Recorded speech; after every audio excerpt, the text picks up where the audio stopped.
तो आज से जो मैं आपको पहला सेट हल कराऊंगा वो है हमारा सेट 1 और कोड नाम जो है इसका 822 AB। तो इसे हम पूरा का पूरा आज सॉल्व कराएंगे। इसमें से जितने भी क्वेश्चन आपके पिछले ईयर में पूछे गए हैं सभी क्वेश्चन को सॉल्व कराएंगे और एक एक क्वेश्चन बेहतर रूप से सॉल्व कराएंगे। इसमें आपको कहीं भी जो है डाउट भी नहीं रहेगा। तो चलिए आज की इस वीडियो को शानदार तरीके से प्रारंभ करते हैं। पहले हमारा बहुविकल्पीय प्रश्न रहेगा तो हम पहले इन सभी प्रश्नों को हल कर लेंगे, उसके बाद दोस्तों जो है आगे बढ़ेंगे। तो आज का हमारा जो पहला प्रश्न है साथियों, इसमें पहले प्रश्न में आपसे कहा गया है दी गई संख्याओं में अभाज्य संख्याएं होगी, यानी इसमें आपको कौन सा विकल्प सही है आपको उसको बताना है। प्रत्येक क्वेश्चन आपका एक मार्क का होगा। तो अभाज्य संख्या देखिए स्टूडेंट, यहाँ पर जो है 2 से प्रारंभ होता है, अभाज्य संख्या 2 से माना जाता है। तो यानी कि जो संख्याएं जो है 2 से डिवाइड हो जाती हैं इस प्रकार से, वो सभी संख्याएं अभाज्य संख्याएं मानी जाती है। तो इसमें जो है थर्ड ऑप्शन सही हो जाएगा, इसका विकल्प नंबर 2 सही रहेगा। अब आपको इसे जो है अपने ओमार सीट में कैसे भरना होगा तो मैं आपको बताता हूँ। जैसे यहाँ पर ये प्रश्न संख्या पहला का तीसरा सही है, तो यानी सी ऑप्शन पे आता है। तो यहाँ पर जब आपको प्रश्न ओमार सीट मिलेगा तो उसमें सी ऑप्शन पे आपको ऐसे एकदम गोला बना देना होगा, यानी कि जो ऑप्शन सही है उस पर आप गोला बना देंगे, वही आपका जो है राइट आंसर माना जाएगा और उसमें कोई कट फिट नहीं करना है। इस तरह से आपको ओमार सीट पे पूरा हल करना होगा इसी तरीके से। अब उसके बाद दूसरा प्रश्न हम देखेंगे। तो दूसरा प्रश्न हमारा क्या है, समीकरण 3x² माइनस 2x प्लस 1/3 बराबर 0 का विविधकर होगा, यानी इस विविधकर का मतलब d, इसका मान जो है d के बराबर क्या आएगा, तो इसे आप सभी को बताना है। तो चलिए मैं इस प्रश्न को हल करके आपको बताता हूँ, अंदाज आपको टिक नहीं लगाना है। तो हमारा ये दूसरा प्रश्न है दोस्तों, दूसरा यानी कि ख नंबर है। तो हम इसको लिख लेते हैं पहले 3x², उसके बाद माइनस का 2x प्लस का 1/3 बराबर में 0 है तो 0 लिख लेता हूँ। इसके लिए आपको क्या करना है, यहाँ पर पूरे समीकरण में 3 से गुणा करना है, क्योंकि 3 से गुणा करेंगे तो यहाँ पर ये आपका सिंपल समीकरण हो जाएगा। तो 3 गुणे 3x², उसके बाद माइनस 3 गुणे 2x, उसके बाद प्लस 1/3 गुणे में 3 बराबर में 0 हो जाएगा। यहाँ पर 3 से 3 कट जाएगा, यहाँ पर ये आ जाएगा 3 त्रिका 9x², उसके बाद माइनस में ये हो जाएगा 3 दूना 6x, उसके बाद प्लस में यहाँ पर 1 बचा बराबर में 0।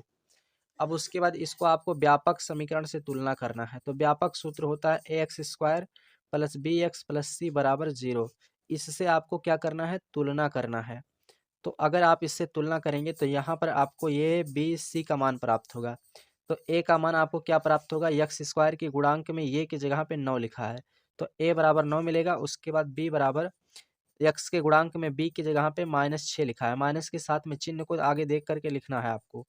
तो यहाँ पर -6 हो जाएगा। उसके बाद c बराबर, c की जगह पे आपका इस समीकरण में 1 लिखा है, तो यहाँ पर 1 लिखना है।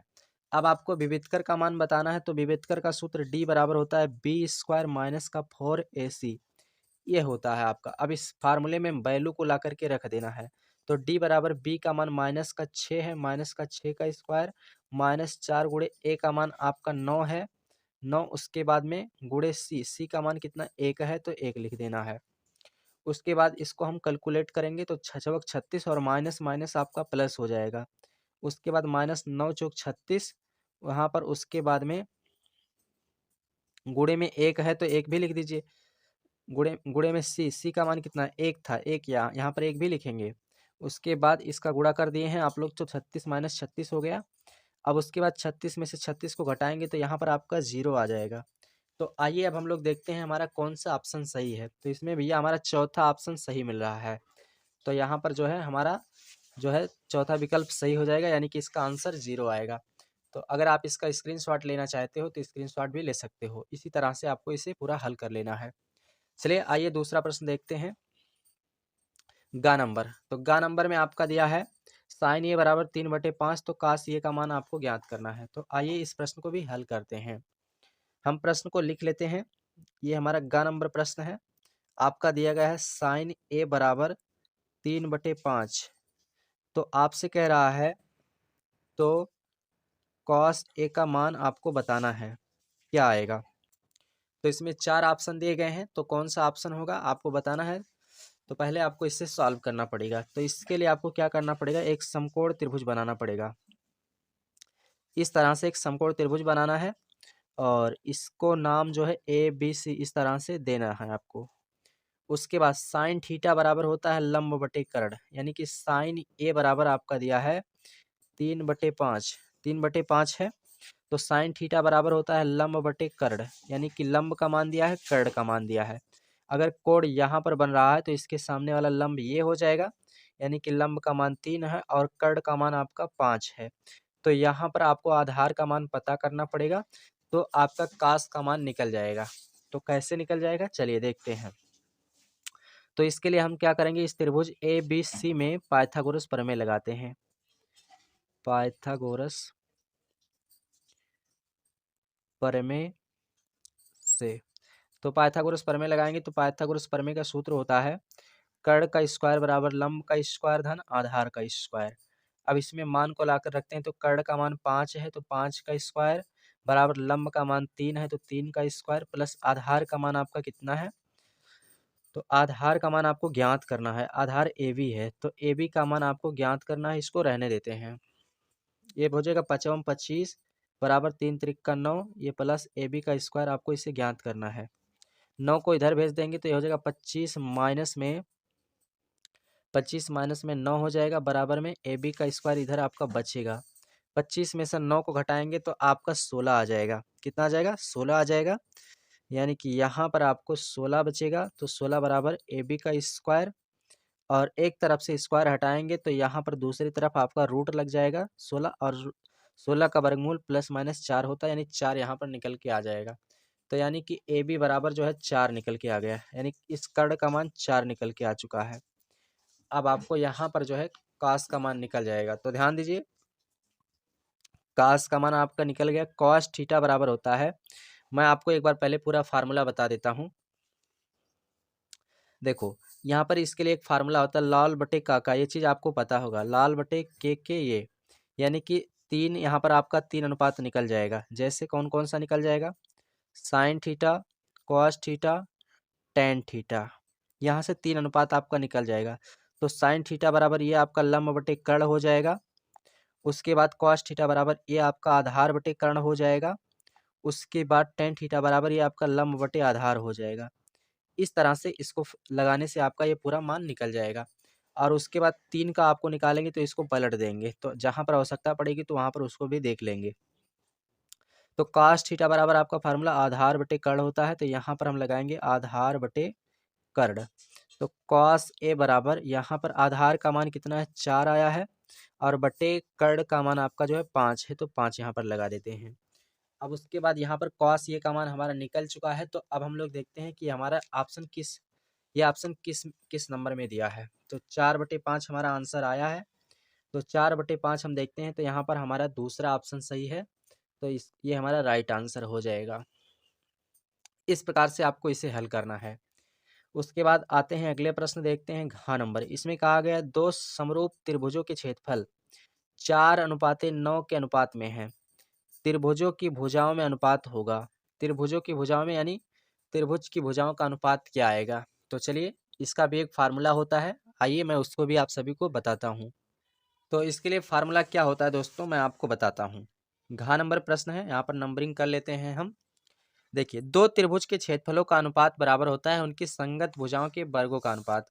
यानी कि अगर दो त्रिभुज है, त्रिभुज अगर पहला त्रिभुज लेते हैं त्रिभुज 1, यानी कि इस तरह से त्रिभुज 1 का क्षेत्रफल बटे त्रिभुज 2 का क्षेत्रफल। अगर दो त्रिभुज हैं तो दो त्रिभुज के क्षेत्रफलों का अनुपात होता है उनकी संगत भुजाओं के वर्गों का अनुपात। यानी कि पहले त्रिभुज का भुजा, तो भुजा 1 मान लिया जाए इसको, भुजा 1 बटे दूसरे त्रिभुज की भुजा, तो उसको भुजा 2 मान लिया जाए, भुजा 2 और इसका वर्ग होता है। इस तरह से ये फार्मूला होता है। अब यहाँ पर देखो आप सभी लोग, कह रहा है त्रिभुज के क्षेत्रफलों का जो है अनुपात दिया है, यानी क्षेत्रफलों का अनुपात दिया है। तो पहले त्रिभुज का क्षेत्रफल और दूसरे त्रिभुज का क्षेत्रफल का अनुपात जो है 4, अनुपात का मतलब बटा होता है, तो 4/9 यानी कि 4/9 दिया है। उसके बाद बराबर में यहाँ पर इनकी भुजाओं के जो है वर्ग हैं, तो भुजा 1 बटे भुजा 2, भुजा 2, ये भुजा 1 बटे भुजा 2। अब इधर से स्क्वायर हटाएंगे तो इधर रूट लग जाएगा, तो ये हो जाएगा भुजा 1 बटे भुजा 2 बराबर में अंडर रूट में हो जाएगा 4/9, 4/9 हो जाएगा।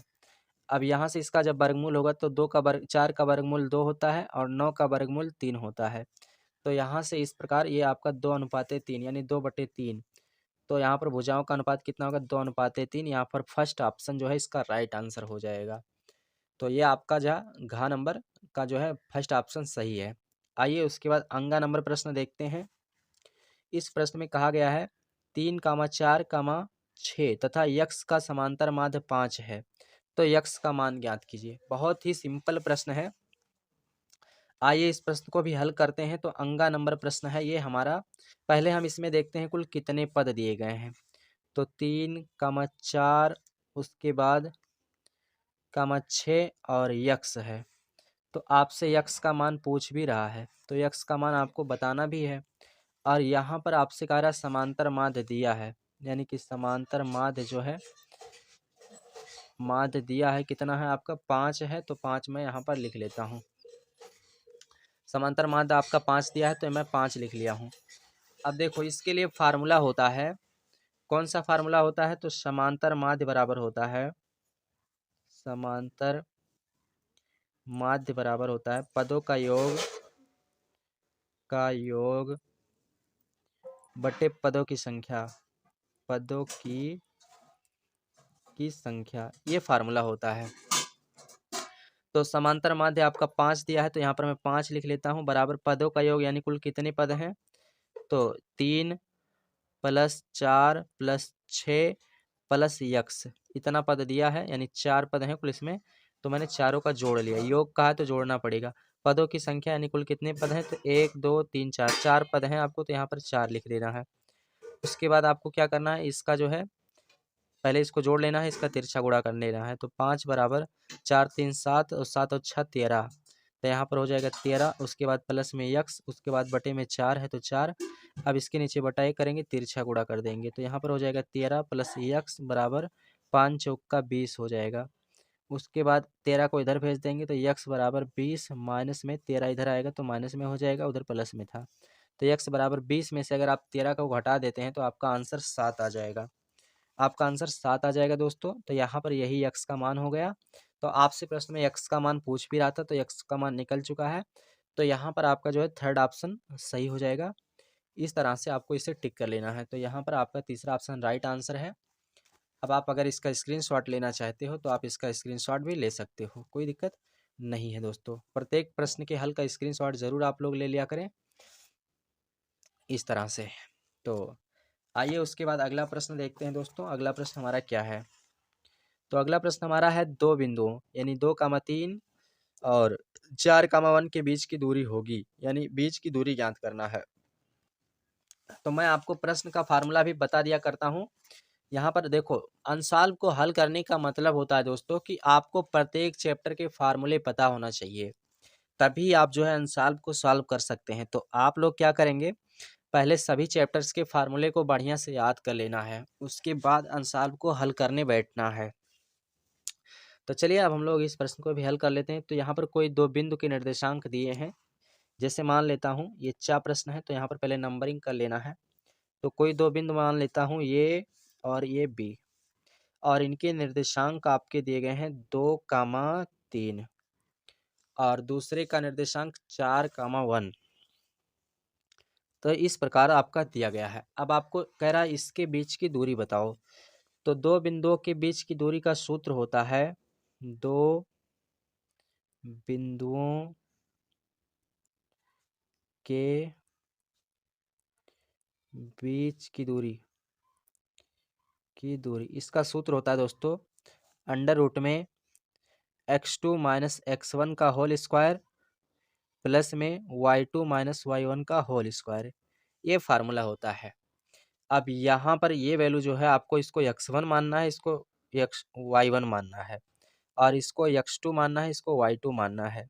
इस वैल्यू को इसमें ला करके रख देना है। तो x2 का मान आपका 4 है, तो यहाँ पर आपको 4 रख देना है। उसके बाद माइनस में x1 का मान आपका जो है 2 है, तो यहाँ पर 2 रख देना है।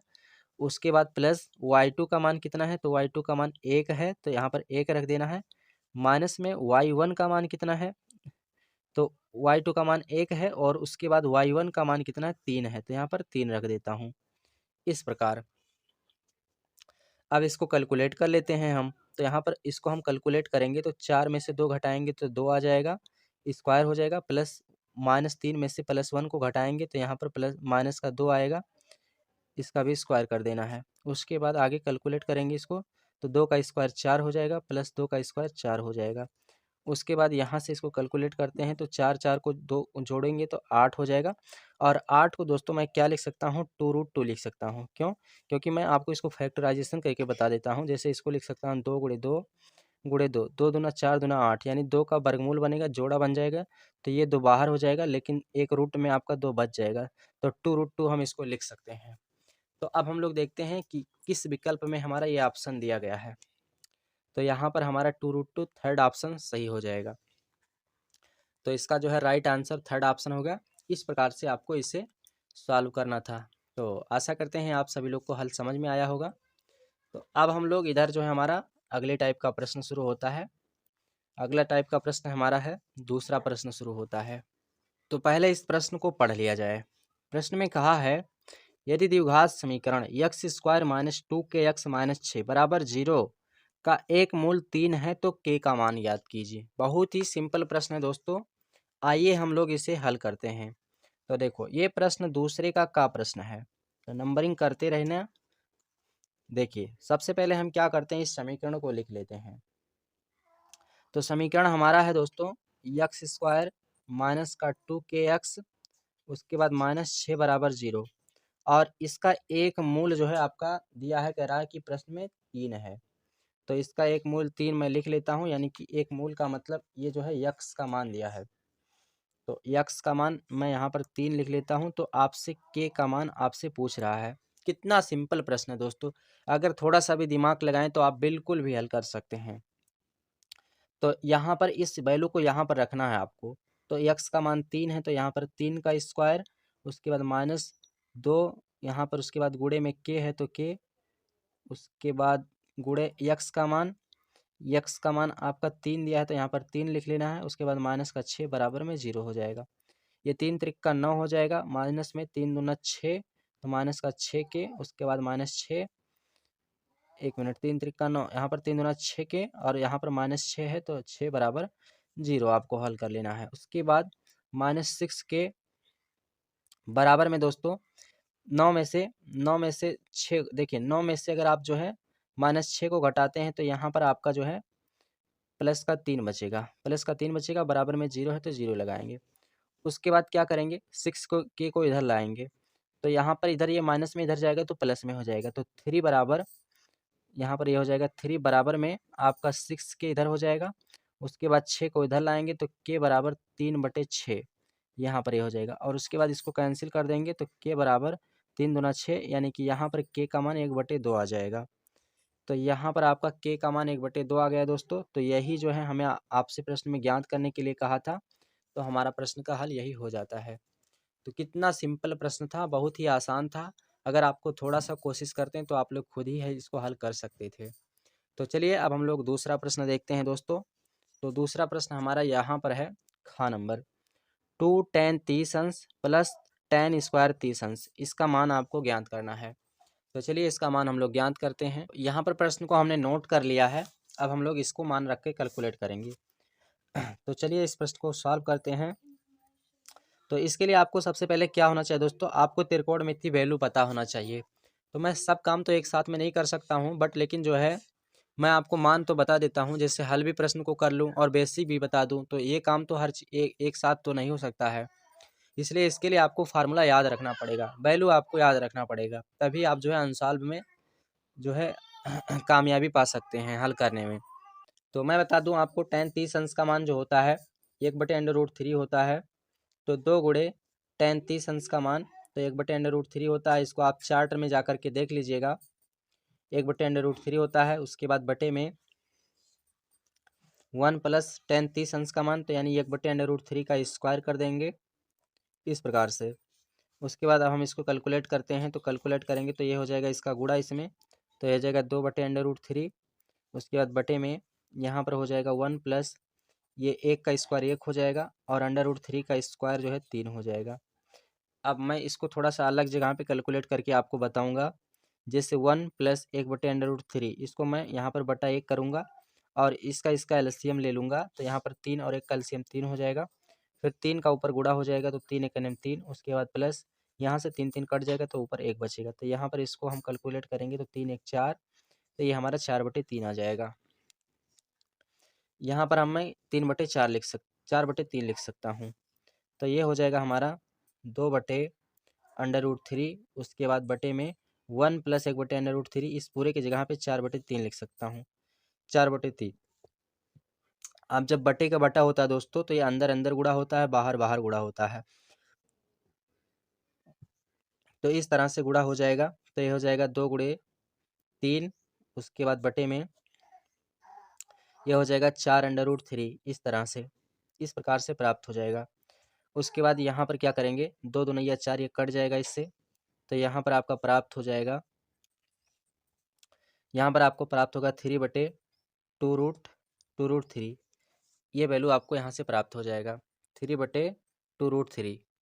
तो इसके आगे अब आप क्या करेंगे, देखिए थोड़ा सा यहाँ पर आपको ध्यान से रखना है कि जैसे यहाँ पर आपका √3 लिखा है, तो इसको हटाने के लिए आपको क्या करना है, यहाँ पर आप 3 को लिख सकते हो, 3 को क्या लिख सकते हो, √3 गुणे √3 लिख सकते हो। इसका मतलब इस तरह से लिखने का मतलब, जब इसका गुणा होगा तो यहाँ पर जो है फिर 3 आ जाएगा, और उसके बाद बटे में 2/√3 हो जाएगा। यहाँ पर इससे इससे कैंसिल हो जाएगा, तो आपका जो आंसर आएगा दोस्तों, वो हो जाएगा √3/2। तो यही आपका आंसर हो जाएगा। तो अब आप क्या करेंगे, इसको जो है स्क्रीनशॉट ले लीजिए, और देखिए दोस्तों, आप जो है अपने अनसॉल्व के पेपर पे आंसर पे मत जाइएगा, उसमें बहुत से आंसर गलत लिखे गए हैं। तो इस तरह से आप ध्यान रखिएगा। तो इससे आप ये कमेंट मत कीजिएगा ये क्वेश्चन इस तरह से सॉल्व किया गया है। तो आपके उसमें बहुत से प्रश्न गलत आंसर दिए गए हैं उसमें, तो उस पे उसके आंसर पे मत जाना आप सभी लोग। बाकी जो हल करने का नियम और तरीका है, वो हम लोग अपने तरीके से सही हल करते जा रहे हैं। तो इस प्रकार से इसका हल किया गया है। उसके बाद अब आइए हम लोग अगला प्रश्न देखते हैं। तो आप लोग क्या करेंगे, हम इस प्रश्न का जो है स्क्रीनशॉट लगा दूंगा, यानी सेट का जो है बुक का जो है इसका पीडीएफ मैं जो है लिंक डिस्क्रिप्शन में दे दूंगा, आप वहां से इसका जो है सेट का पीडीएफ डाउनलोड कर लीजिएगा।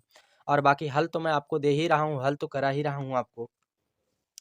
उसके बाद ग नंबर प्रश्न देखते हैं। इसमें कहा है दो समरूप त्रिभुजों का क्षेत्रफल 169 सेमी स्क्वायर 225 सेमी स्क्वायर है, तो संगत भुजाओं का अनुपात ज्ञात कीजिए। बहुत ही सिंपल प्रश्न है दोस्तों। तो आइए अब हम सभी लोग इस प्रश्न को भी हल करते हैं। देखिए सिंपली सबसे पहले मैं आपको बता दूं कि यहाँ पर इस प्रश्न को हल करने के लिए हम थोड़ा सा एक दो त्रिभुज बना लेते हैं। इस तरह से हम कोई भी दो त्रिभुज बना लेते हैं। इस प्रकार से हमने कोई दो त्रिभुज बना लिया, और इनके क्षेत्रफल जो है, इनके क्षेत्रफल दिए गए हैं दोस्तों। इनके क्षेत्रफल कितना है, 169 सेमी स्क्वायर 225 सेमी स्क्वायर, यानी एक का 169 सेमी स्क्वायर है और दूसरे का 225 सेमी स्क्वायर है।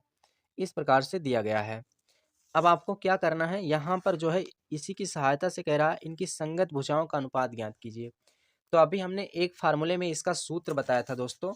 क्या सूत्र बताया था, यहाँ पर मैं आपको दिखा देता हूँ कि जो है दो त्रिभुज के क्षेत्रफलों का अनुपात बराबर होता है उनकी संगत भुजाओं के वर्गों के अनुपात के बराबर होता है।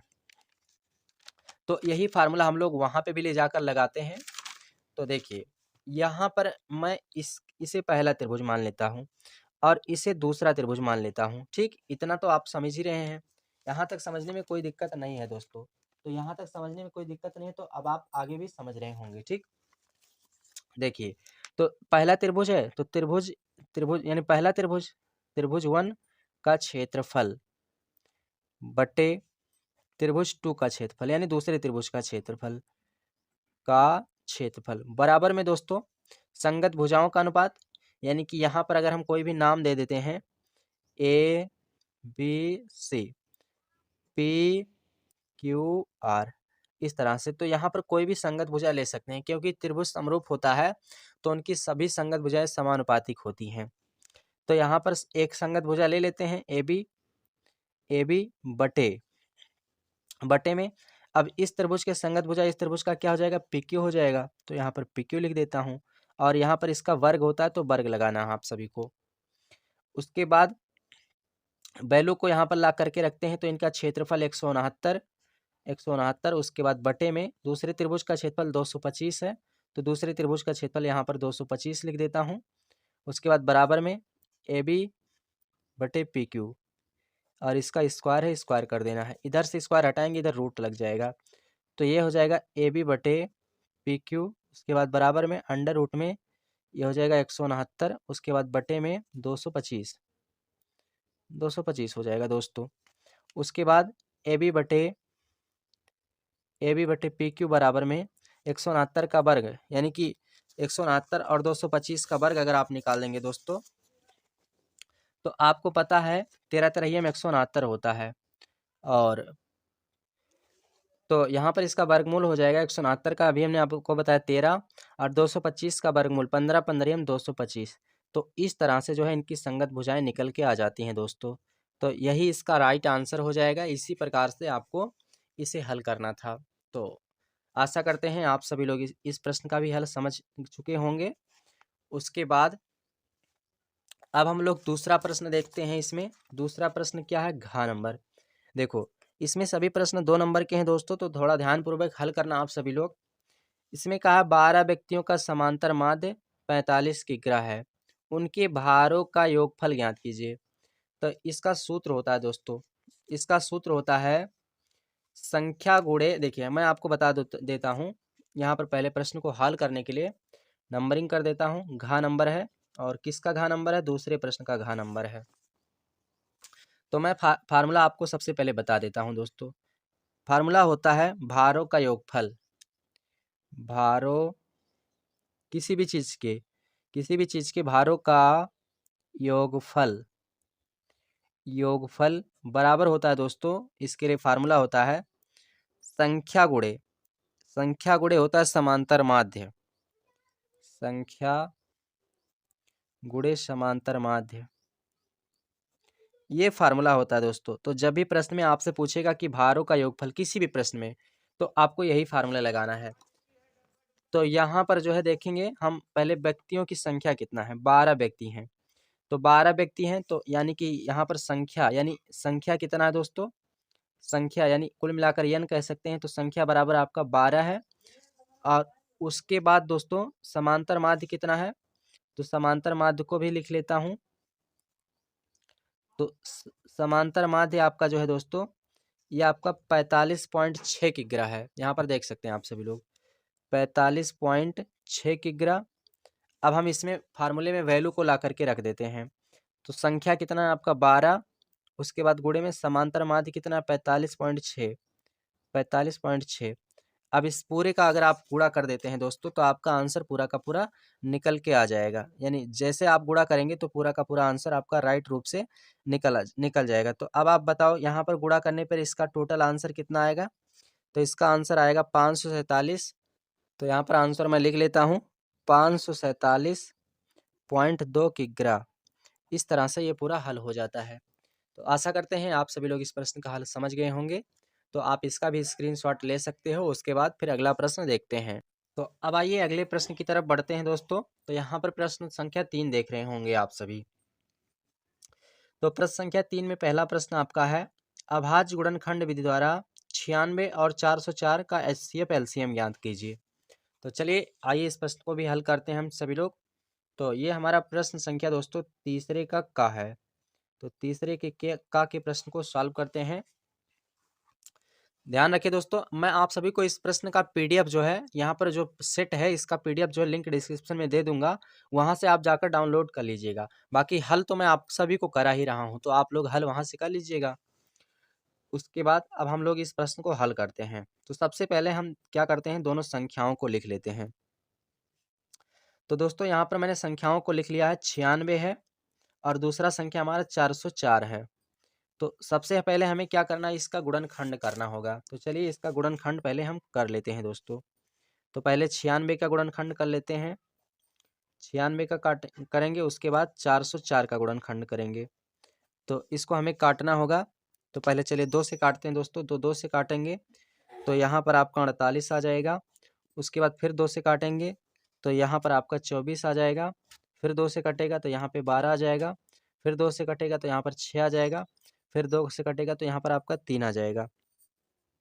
उसके बाद ये 3 लास्ट में आपका 1 से कट जाएगा तो यहाँ पर आपका 3 आ जाएगा, तो 1 आ जाएगा दोस्तों। उसके बाद अब इसको भी डिवाइड करके देखते हैं तो 404 को भी 2 से काटेंगे, 2 से हमारा ये कट जाएगा। तो 2 से काटेंगे तो यहाँ पर दोस्तों हमारा 202 आ जाएगा। 202 दूना 400 होता है। फिर उसके बाद इसको भी 2 से काटेंगे तो यहाँ पर 101 आ जाएगा दोस्तों। फिर उसके बाद ये हमारा और किसी संख्या से नहीं कट सकता है, तो हम उसी संख्या से इसको डायरेक्ट काट सकते हैं। अब क्या करेंगे, यहाँ पर इसके अभाज्य गुणनखंडों को लिख लेना है।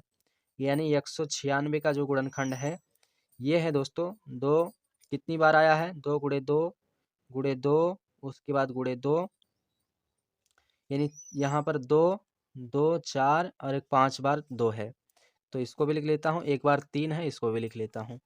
और उसके बाद इसमें देखता हूँ 404 में दोस्तों, तो इसमें हमारा कितना है 2 बार 2 आया है। उसके बाद एक बार दोस्तों 101 आया है। इस प्रकार से अब देखो हमें इसी से एचसीएफ और एलसीएम ज्ञात करना है। पहले एचसीएफ निकालना है, उसके बाद एलसीएम निकालना है दोस्तों। तो पहले एचसीएफ निकाल लिया जाए, उसके बाद एलसीएम भी निकाल लिया जाएगा। तो पहले देखो एचसीएफ कैसे निकाला जाता है दोस्तों। एचसीएफ निकालने के लिए जो संख्या कॉमन होता है उसी को लिखा जाता है, बाकी और किसी को नहीं लिखा जाता है। जैसे एचसीएफ, यहाँ पर एचसीएफ जैसे निकालेंगे तो हम यहाँ पर हमारा 2 संख्या कॉमन है, ये एक बार 2 इधर कॉमन है और फिर आगे बढ़ेंगे तो 1 2 और कॉमन है, तो यानी 2 बार 2 लिखा है। तो हम लिखेंगे 2 गुणे 2, एक बार इसके जोड़े का 2 लिखेंगे, एक बार इसके जोड़े का 2 लिखेंगे। तो यहाँ पर दोस्तों हमारा इसका गुणा करेंगे तो एचसीएफ बराबर 4 निकल के आ जाएगा। तो इस तरह से हमारा एचसीएफ ज्ञात हो जाता है। अब उसके बाद एलसीएम ज्ञात करेंगे। तो एलसीएम किस तरह से ज्ञात करना है, तो एलसीएम दोस्तों जो संख्या कॉमन है उसको भी लिखना है, जो कॉमन नहीं है उसको भी आपको लिखना है। तो चलिए उसको लिखते हैं। तो देखो 2 एक बार कॉमन है तो एक एक बार उसको लिखेंगे ही, एक एक बार लिखेंगे उसको। उसके बाद जो कॉमन नहीं है उसको भी एक बार लिखना है। तो यहाँ पर 2, उसके बाद गुणे 2, उसके बाद गुणे 2, यानी 2 बार उस तरह से लिखा है बिना कॉमन तरीके से। और एक बार 3 है, इसको भी लिख देना है। उसके बाद दोस्तों एक बार 101 है, इसको भी लिख लेना है। तो यानी यहाँ पर जो कॉमन है उसको भी लिखना है, जो कॉमन नहीं उसको भी लिखना है। अब इन सबका अगर आप मल्टीप्लाई कर देते हो तो यही जो आपका निकल के आएगा वही आपका एलसीएम हो जाएगा दोस्तों। तो देखिए यहाँ पर इसका पूरा गुणा करते हैं तो ये हमारा पूरा इसका मल्टीपल जो आएगा, यानी इसका गुणा करने पर ये हो जाएगा दोस्तों हमारा 32, 2 दूना 4, दूना 8, दूना 16, दूना 32, यहाँ पर 32 आ जाएगा। उसके बाद गुणे 3 है 3, गुणे में 101 है 101 लिख देता हूँ। अब इन सभी का अगर मैं गुणा कर लेता हूँ तो इन सभी का गुणा करने पर हमारा दोस्तों आएगा, देखो इसका भी गुणा कर लेता हूँ तो 32 तिहाई हमारा 96 हो जाएगा। गुणे में 101 है तो 101, और अब 196 का गुणा 101 में कर देता हूँ तो हमारा आ जाएगा 9696। तो यही हमारा एलसीएम हो जाता है दोस्तों। तो कितना सिंपल प्रश्न था। इसी तरह से आपको किसी भी संख्या का एचसीएफ और एलसीएम निकालना हो तो इसी भी तरह से आपको निकालना होता है। तो आप इसका भी स्क्रीनशॉट ले सकते हो। उसके बाद आइए अगले प्रश्न की तरफ बढ़ते हैं दोस्तों। तो अगला प्रश्न हमारा क्या है इसको भी देख लेते हैं हम सभी लोग।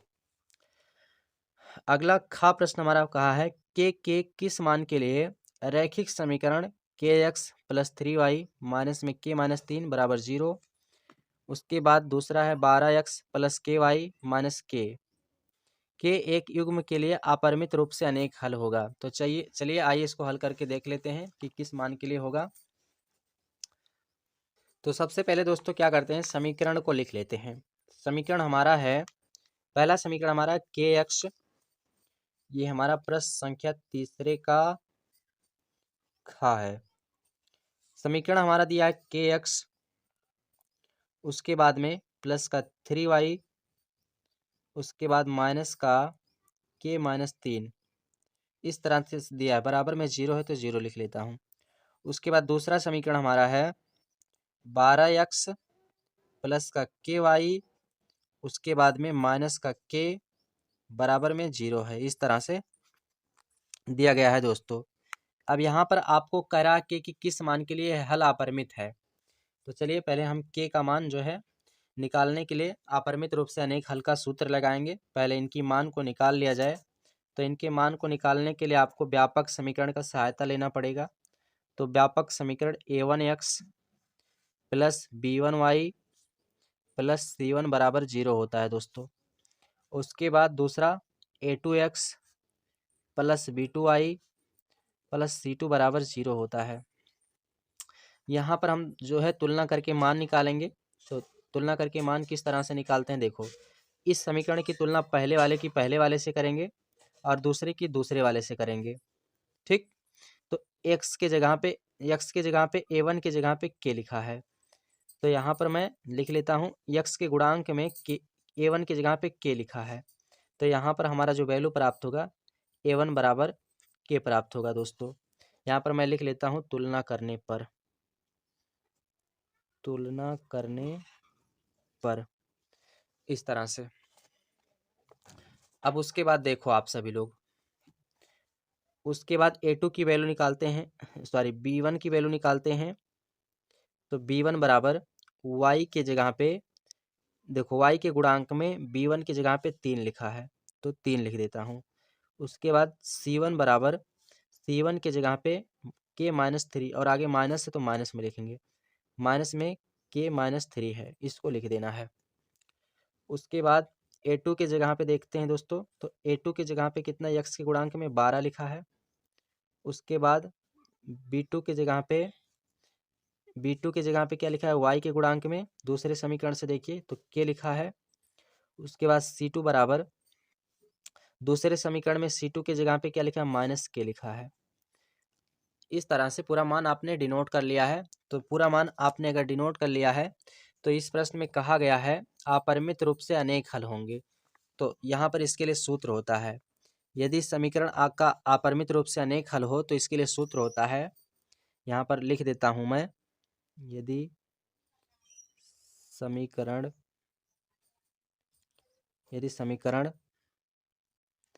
के अपरिमित रूप से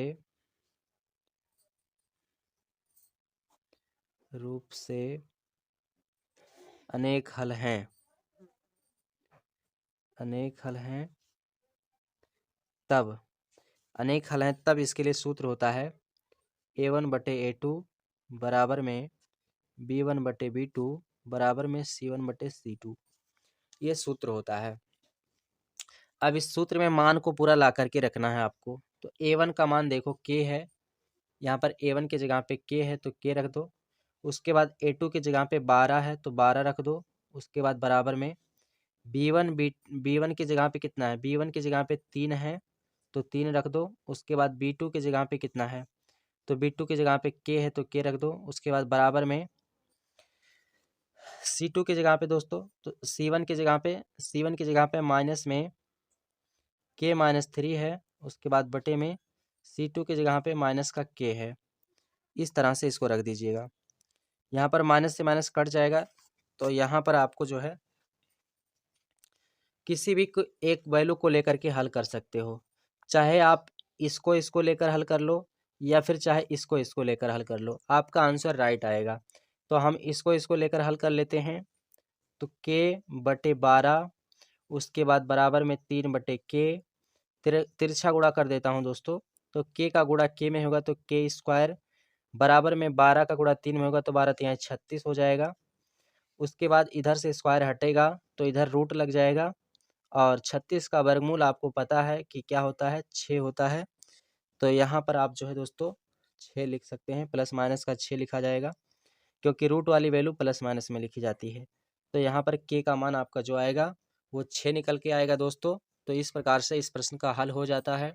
अब अगर आप इसका स्क्रीनशॉट लेना चाहते हो दोस्तों तो आप इसका स्क्रीनशॉट ले सकते हो। मैं आप सभी को हर एक प्रश्न के हल का स्क्रीनशॉट दे देता हूँ। तो यहाँ से आप सभी लोग इसको स्क्रीनशॉट कर लिए होंगे। उसके बाद अब हम बढ़ते हैं अगले प्रश्न की तरफ। तो अगला प्रश्न हम देख लेते हैं क्या है हमारा। यहाँ पर हमारा ग नंबर प्रश्न में कहा गया है त्रिभुज ABC एक समद्विबाहु त्रिभुज है जिसका कोण C समकोण है, सिद्ध कीजिए कि AB² बराबर 2AC²। बहुत ही सिंपल प्रश्न है दोस्तों, आइए इस प्रश्न को हल करते हैं। तो बहुत ही आसान प्रश्न है दोस्तों ये। और बहुत ही इम्पोर्टेंट प्रश्न है ये, ध्यान रखिएगा। ये प्रश्न कई बार रिपीट हो चुका है, तो पूछा जा सकता है, तो ध्यान से इसे आप लोग समझना, आप सभी लोग। चलिए, तो इसके लिए क्या करते हैं हम दोस्तों, सबसे पहले एक त्रिभुज बना लेते हैं। सबसे पहले एक त्रिभुज बना लेते हैं इस तरह से दोस्तों, इस प्रकार से एक त्रिभुज बना लेता हूँ, और यहाँ पर इसका नाम जो है ABC इस तरह से कर देता हूँ। अब इस प्रश्न में कहा गया है दोस्तों, इस प्रश्न में कहा गया है एक त्रिभुज ABC समद्विबाहु त्रिभुज है, यानी कि इसकी दो भुजाएं बराबर हैं। समद्विबाहु का मतलब जिसकी दो भुजाएं बराबर हों, और कोण C समकोण है। कोण C समकोण है, यानी कि कोण C जो है 90 अंश का होगा, ये 90 अंश का रहेगा इस तरह से। तो यहाँ पर आपको देखने में तो ये समबाहु त्रिभुज लग रहा है, लेकिन आप इसको इस तरह से मान के नहीं हल करेंगे। यहाँ पर मैं लिख देता हूँ कि ये दोनों भुजाएं बराबर हैं, इसकी दो भुजाएं बराबर हैं इस तरह से। तो ये आपका कर्ण हो जाएगा, समकोण के सामने का भुजा कर्ण होता है, ध्यान रखना आप सभी लोग। तो यहाँ पर हमारा जो है प्रश्न के अकॉर्डिंग जो है AC और BC क्या हो जाएगा, बराबर हो जाएगा, यानी समद्विबाहु है तो AC और BC बराबर हो जाएगा। तो यहाँ पर मैं लिख लेता हूँ, यहाँ पर लिख लेता हूँ त्रिभुज ABC, चूंकि प्रश्न में दिया है तो इसको दिया करके लिखेंगे। दिया है त्रिभुज ABC एक समद्विबाहु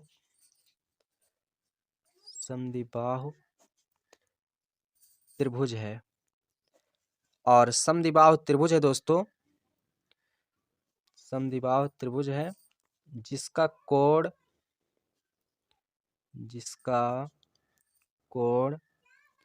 C समकोण है, यानी 90 अंश है, इस तरह से भी लिख सकते हैं, या चाहे समकोण लिख दीजिए तब भी कोई दिक्कत नहीं है। और शर्त के अनुसार क्या है, AC BC के बराबर होगा, AC जो है BC के बराबर होगा दोस्तों। तो अब हम क्या करते हैं, जो हमें सिद्ध करना है उसको भी लिख लेना है। सिद्ध करना है, क्या सिद्ध करना है दोस्तों, आइए देखते हैं प्रश्न में।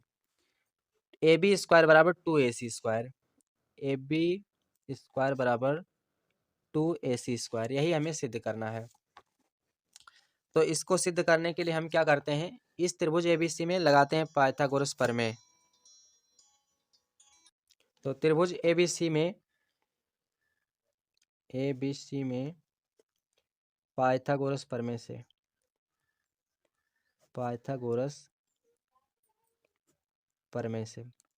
तो पाइथागोरस प्रमेय का सूत्र आप सभी को पता है, कर्ण स्क्वायर बराबर होता है लंब स्क्वायर धन आधार स्क्वायर दोस्तों, यानी K का मतलब कर्ण, L का मतलब लंब, A का मतलब आधार।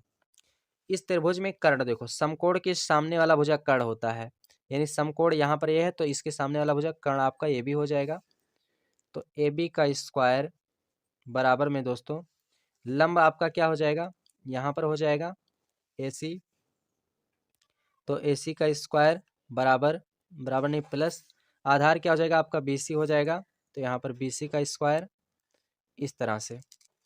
उसके बाद AB का स्क्वायर बराबर दोस्तों AC देखिए यहाँ पर AC तो रहेगा ही, AC का स्क्वायर, लेकिन प्रश्न में जो है आपका कहा है AC BC के बराबर है, तो और BC AC के बराबर भी हो सकता है, तो हम BC की जगह पे क्या लिख देंगे, AC लिख देंगे।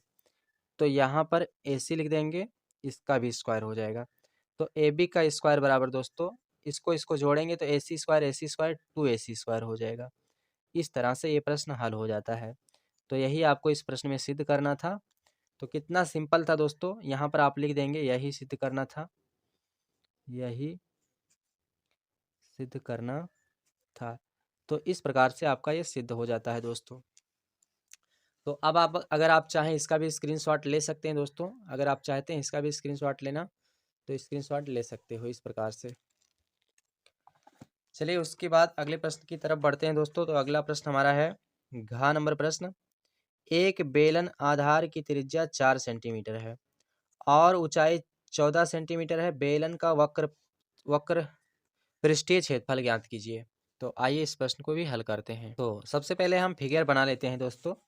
एक बेलन यानी एक बेलन है, तो हम क्या कर लेते हैं, एक बेलन बना लेते हैं इस तरह से, ध्यान से समझिएगा दोस्तों। एक इस प्रकार से एक तरफ हम एक बेलन बना लेता हूँ। बेलन का चित्र इस तरह से होता है, आपको इतना पता होना चाहिए दोस्तों। तो ये हमारा बेलन है और इस प्रश्न में कहा है बेलन की त्रिज्या 4 सेंटीमीटर है, यानी इसकी त्रिज्या जो है ये 4 सेंटीमीटर है, इस तरह से। उसके बाद ऊंचाई 14 सेंटीमीटर है, यानी इसकी ऊंचाई जो है 14 सेंटीमीटर है, इस प्रकार से। तो आपसे कहा है इस प्रश्न में दोस्तों कि बेलन का वक्र पृष्ठीय क्षेत्रफल ज्ञात कीजिए। तो देखिए बेलन का वक्र पृष्ठीय क्षेत्रफल जो होता है ये होता है 2πr/h। पहले इस मान को लिख लिया जाए, r बराबर 4 सेंटीमीटर और h बराबर 14 सेंटीमीटर। अब आपको फार्मूला लगाना है। तो बेलन का वक्र पृष्ठीय क्षेत्रफल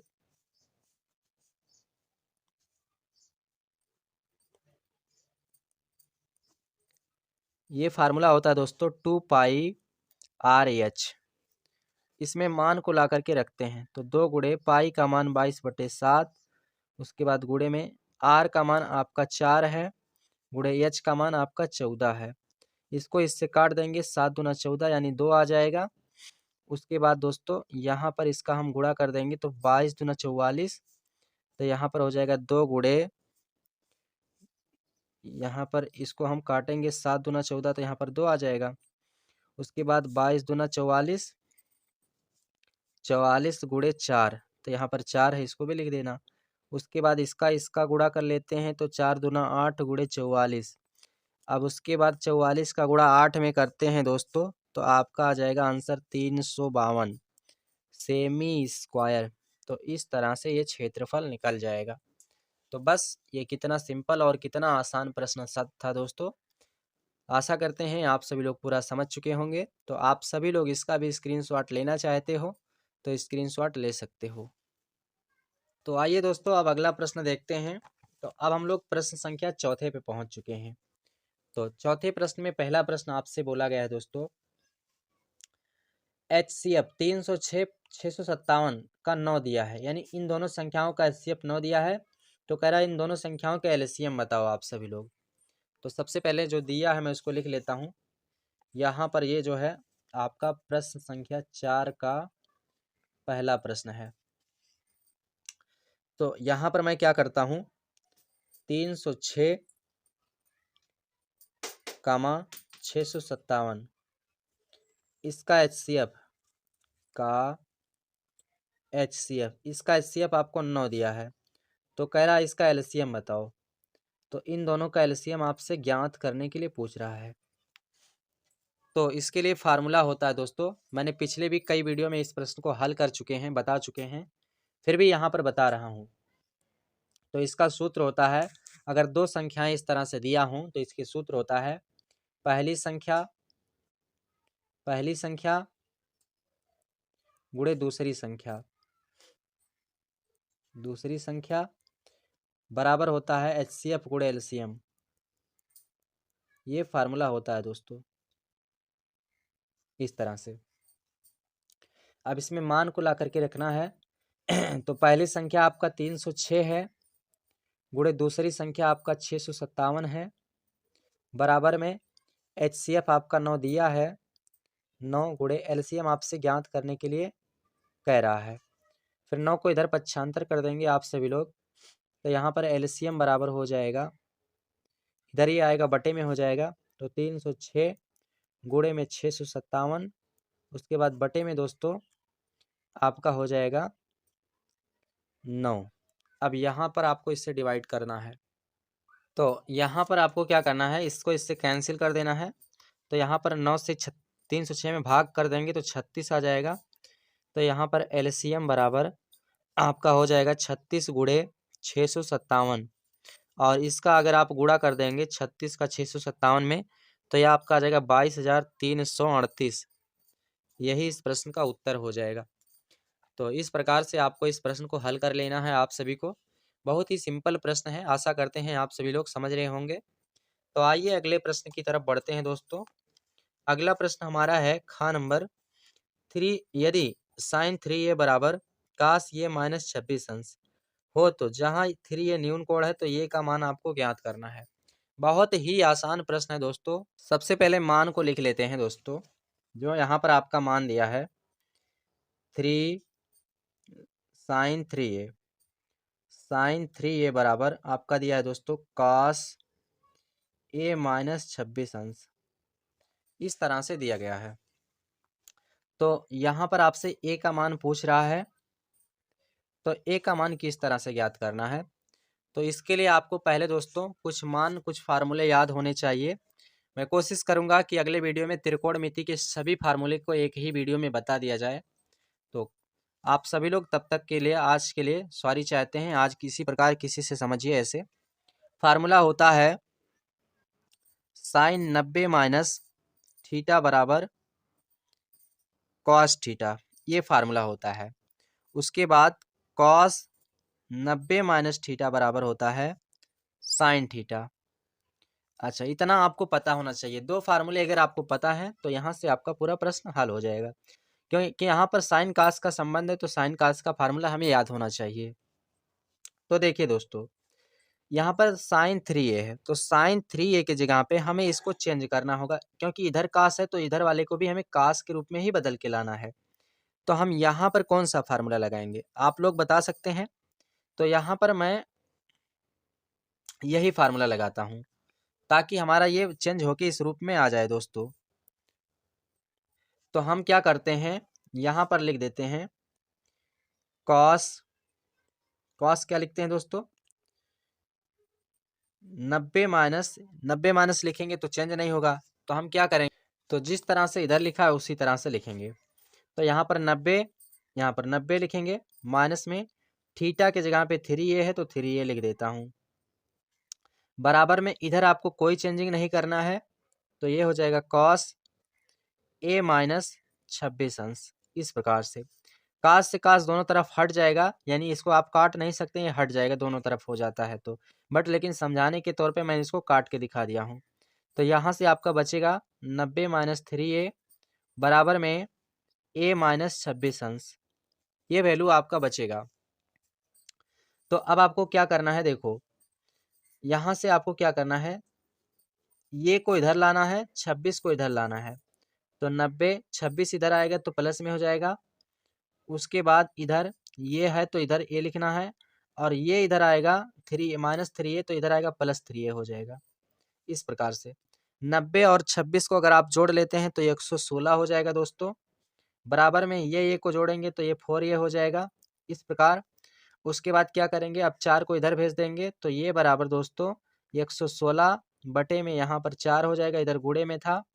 उसके बाद इसको इससे डिवाइड करेंगे तो यहाँ पर 4 से इसमें भाग करेंगे तो यहाँ पर आपका 29 आ जाएगा दोस्तों। तो यही आपका ए का मान निकल जाता है, या करके आप इसको इस तरह से भी लिख सकते हो। तो यहाँ पर इस तरह का प्रश्न को हल करने के लिए दोस्तों, यहाँ पर जो है साइन और कास किस रूप में बदलता है, ये फार्मूला आपको याद होना चाहिए, तभी आप जो है इस तरह का प्रश्न सॉल्व कर सकते हैं। तो इसका स्क्रीनशॉट आप लोग ले लिए होंगे। उसके बाद अगले प्रश्न की तरफ बढ़ते हैं दोस्तों। तो अगला प्रश्न हमारा क्या है, देखते हैं इसको भी। गा नंबर, इसमें कहा है 10 मीटर लंबी एक सीढ़ी एक दीवार पर टिकाने पर भूमि से 8 मीटर की ऊंचाई पर स्थित खिड़की तक पहुंचती है। दीवार के आधार से सीढ़ी के निचले सिरे की दूरी ज्ञात कीजिए। आइए इस प्रश्न को हल करते हैं हम सभी लोग। प्रश्न को एक बार ध्यान से देख लेना दोस्तों। कहा है 10 सेंटीमीटर लंबी एक सीढ़ी 8 मीटर ऊंची दीवार पर रुका है। तो हम क्या करते हैं यहाँ पर दोस्तों, देखें यहाँ पर 8 मीटर ऊंचा एक दीवार है इस तरह से, और ये यहाँ पर 8 मीटर ऊंचे दीवार पर एक 10 मीटर ऊंची एक सीढ़ी, लंबी एक सीढ़ी इस पर टिका हुआ है, यानी इस दीवार पर टिका हुआ है। तो कह रहा है दीवार के निचले सिरे से और सीढ़ी के बीच की दूरी आपको ज्ञात करना है, यही चीज आपको ज्ञात करना है। और ये जो सीढ़ी है इसकी लंबाई 10 मीटर है दोस्तों। तो यहाँ पर इस प्रकार से हमें बनाने पर एक त्रिभुज प्राप्त होता है। तो अब इस त्रिभुज को हम कोई भी नाम दे देते हैं, ABC, इस तरह से, इस प्रकार। तो यहाँ पर हमें लंब का मान पता है, कर्ण का मान पता है, आधार का मान हमसे पूछ रहा है। तो हम क्या करेंगे, इस त्रिभुज में पाइथागोरस प्रमेय लगाएंगे। तो यहाँ पर त्रिभुज ABC में पाइथागोरस प्रमेय से पाइथागोरस प्रमेय से। पाइथागोरस प्रमेय आपको पता है, कर्ण स्क्वायर बराबर होता है लंब स्क्वायर धन आधार स्क्वायर। ये फार्मूला आपको पता होना चाहिए। कर्ण का मान आपका 10 है, 10 का स्क्वायर प्लस लंब आपका 8 है, 8 का स्क्वायर प्लस आधार आपका BC है, यहाँ पर BC का स्क्वायर। ये हो जाएगा 10 दाहियम 100 प्लस ये हो जाएगा 8 अठाएं 64 प्लस BC का वैल्यू आपको पता करना है। उसके बाद 64 को इधर भेज देंगे तो 100 माइनस 64। उसके बाद इधर आ जाएगा BC का स्क्वायर, तो BC स्क्वायर बराबर दोस्तों बराबर 100 में से 64 को घटाएंगे तो 36 आ जाएगा, और इधर से स्क्वायर हटेगा तो इधर रूट लग जाएगा। तो BC बराबर रूट में 36 और 36 का वर्गमूल होता है 6 दोस्तों। तो यहाँ पर BC का मान आपका 6 निकल कर आ जाएगा, यानी कि सीढ़ी से दीवार के बीच की दूरी जो है वो 6 मीटर है दोस्तों। तो इस तरह से इस प्रश्न का हल हो जाता है। तो बहुत ही सिंपल प्रश्न आपके जो है इस सेट में दिए गए हैं दोस्तों। अगर थोड़ा सा भी दिमाग लगाते हैं तो आप सभी इन सभी प्रश्नों को बहुत ही आसान तरीके से हल कर सकते हैं। उसके बाद अब हम अगला प्रश्न देखते हैं दोस्तों, घ नंबर। तो आइए घ नंबर प्रश्न को देखते हैं, इसे हल करते हैं। इस प्रश्न में कहा गया है 5 सेंटीमीटर लंबाई का एक रेखाखंड खींचिए, इसे 4:3 के अनुपात में विभाजित कीजिए, दोनों भागों की माप लिखिए। तो ये रचना चैप्टर से प्रश्न पूछा गया है। आइए इस प्रश्न को भी हल करते हैं। तो चौथे का प्रश्न हमारा कितना नंबर है दोस्तों, घ नंबर है। आइए इसे हल करते हैं। तो दोस्तों मैं आप सभी को बता दूं कि यहाँ पर ये रचना चैप्टर का जो प्रश्न है, अभी मैं जस्ट इन सभी का वीडियो उपलब्ध किया हूँ। तो अभी आप जो है नीचे जाएंगे वीडियो सेक्शन में, तो आपको रचना चैप्टर का जो भी मैं प्रश्नावली पूरा कंप्लीट किया हूँ, तो वहाँ पर आपको तुरंत मिल जाएगा, या फिर सर्च कर सकते हैं तभी आपके सामने आ जाएगा। तो यहाँ पर इस तरह से रचना चैप्टर को इस प्रकार से बीच में समझाना थोड़ा दोस्तों समस्या हो जाती है, क्योंकि इस तरह के प्रश्न के लिए कॉपी पेन पर जो है लंगड़े पटरी प्रकार की आवश्यकता होती है। तो मैं आप सभी लोग से सजेशन करता हूं कि आप सभी लोग वहां से जाकर इस वीडियो को देख लीजिएगा। अभी जस्ट मैंने आपको पढ़ाया है, 1 से 2 दिन हो रहे हैं, तो वहां पर आप जाकर उसको देख लीजिएगा। आइए उसके बाद अगले प्रश्न की तरफ बढ़ते हैं दोस्तों। पहला प्रश्न है, ऐसी दो संख्याएं ज्ञात कीजिए जिनका योगफल 27 और गुणनफल 182 हो। आइए हम लोग उस संख्याओं को ज्ञात करते हैं दोस्तों। तो प्रश्न के कहने के अकॉर्डिंग हम लोग हल करेंगे। सबसे पहले मान लेते हैं संख्याएं एक्स वाई हैं, यानी जो संख्याएं हमको ज्ञात करना है उसको हमें मानना पड़ेगा। हमारा प्रश्न संख्या का है और पांचवे का है दोस्तों, इस तरह से। तो आइए हम लोग मानते हैं कि माना संख्याएं एक्स व वाई हैं, इस प्रकार से हमने मान लिया। अब यहाँ पर प्रश्न में जो शर्त कहा है उसके अकॉर्डिंग हम लोग हल करेंगे। कह रहा है संख्याओं का योगफल 27 है, यानी कि जो संख्याएं आपने माना है उनका योगफल 27 है और गुणनफल 182 है। तो यानी दो शर्त यहाँ पर बन रहा है। शर्त नंबर 1 जो है, इसमें पहले क्या कहा है, x प्लस वाई, यानी इन दोनों का योगफल कितना दोस्तों, 27 है। उसके बाद क्या करेंगे, यहाँ से इसको आगे भी हल करेंगे हम। x को इधर पक्षांतर कर देंगे तो y बराबर ये हमारा इधर आएगा, तो माइनस में हो जाएगा, तो ये हो जाएगा 27 का माइनस x, इस तरह से। इसको हम इक्वेशन फर्स्ट कर देते हैं। अब उसके बाद दूसरा शर्त जो कहा है कि इनका गुणनफल 182 है, यानी x इंटू वाई, ये शर्त दूसरा हो जाता है। x इंटू वाई बराबर 182 है, इस तरह से। अब इस वैल्यू को इसमें ला करके रखते हैं, तो y बराबर 27 माइनस x है, तो y की जगह पे मैं इसको रखूँगा, तो 27 का माइनस x, उसके बाद आगे 182 है, इसको लिख लेना है आप सभी को।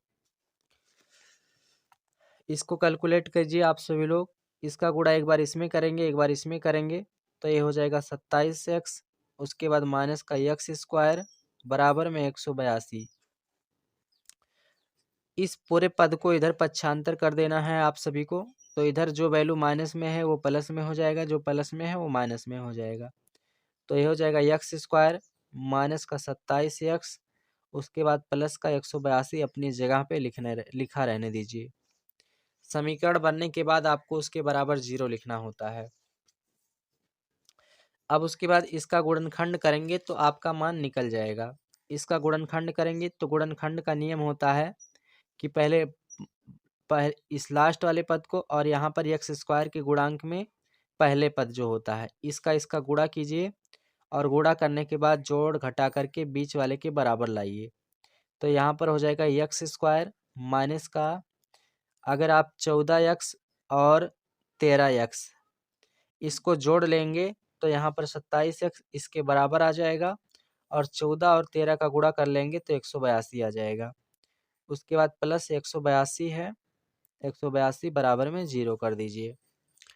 यहाँ से हम लोग कामन करेंगे तो यहाँ से दोस्तों इसमें x कामन हो जाएगा तो यहाँ से x अंदर बचेगा और अंदर 14 बचेगा। यहाँ से -13 कामन करेंगे तो यहाँ से माइनस का 13 कामन करेंगे तो अंदर आपका x, उसके बाद माइनस का 14 बच जाएगा।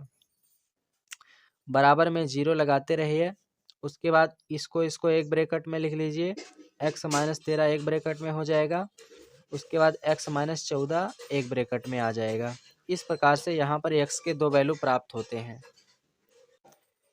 तो यहाँ से हम पक्षांतर कर लेते हैं, इसको अलग अलग x का मान निकाल लेते हैं।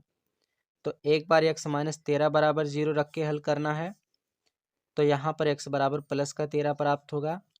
उसके बाद एक बार x -14 बराबर 0 रख के हल करना है तो यहाँ पर x बराबर प्लस का 14 प्राप्त होगा। यानी यहाँ पर x के दो मान प्राप्त होते हैं दोस्तों।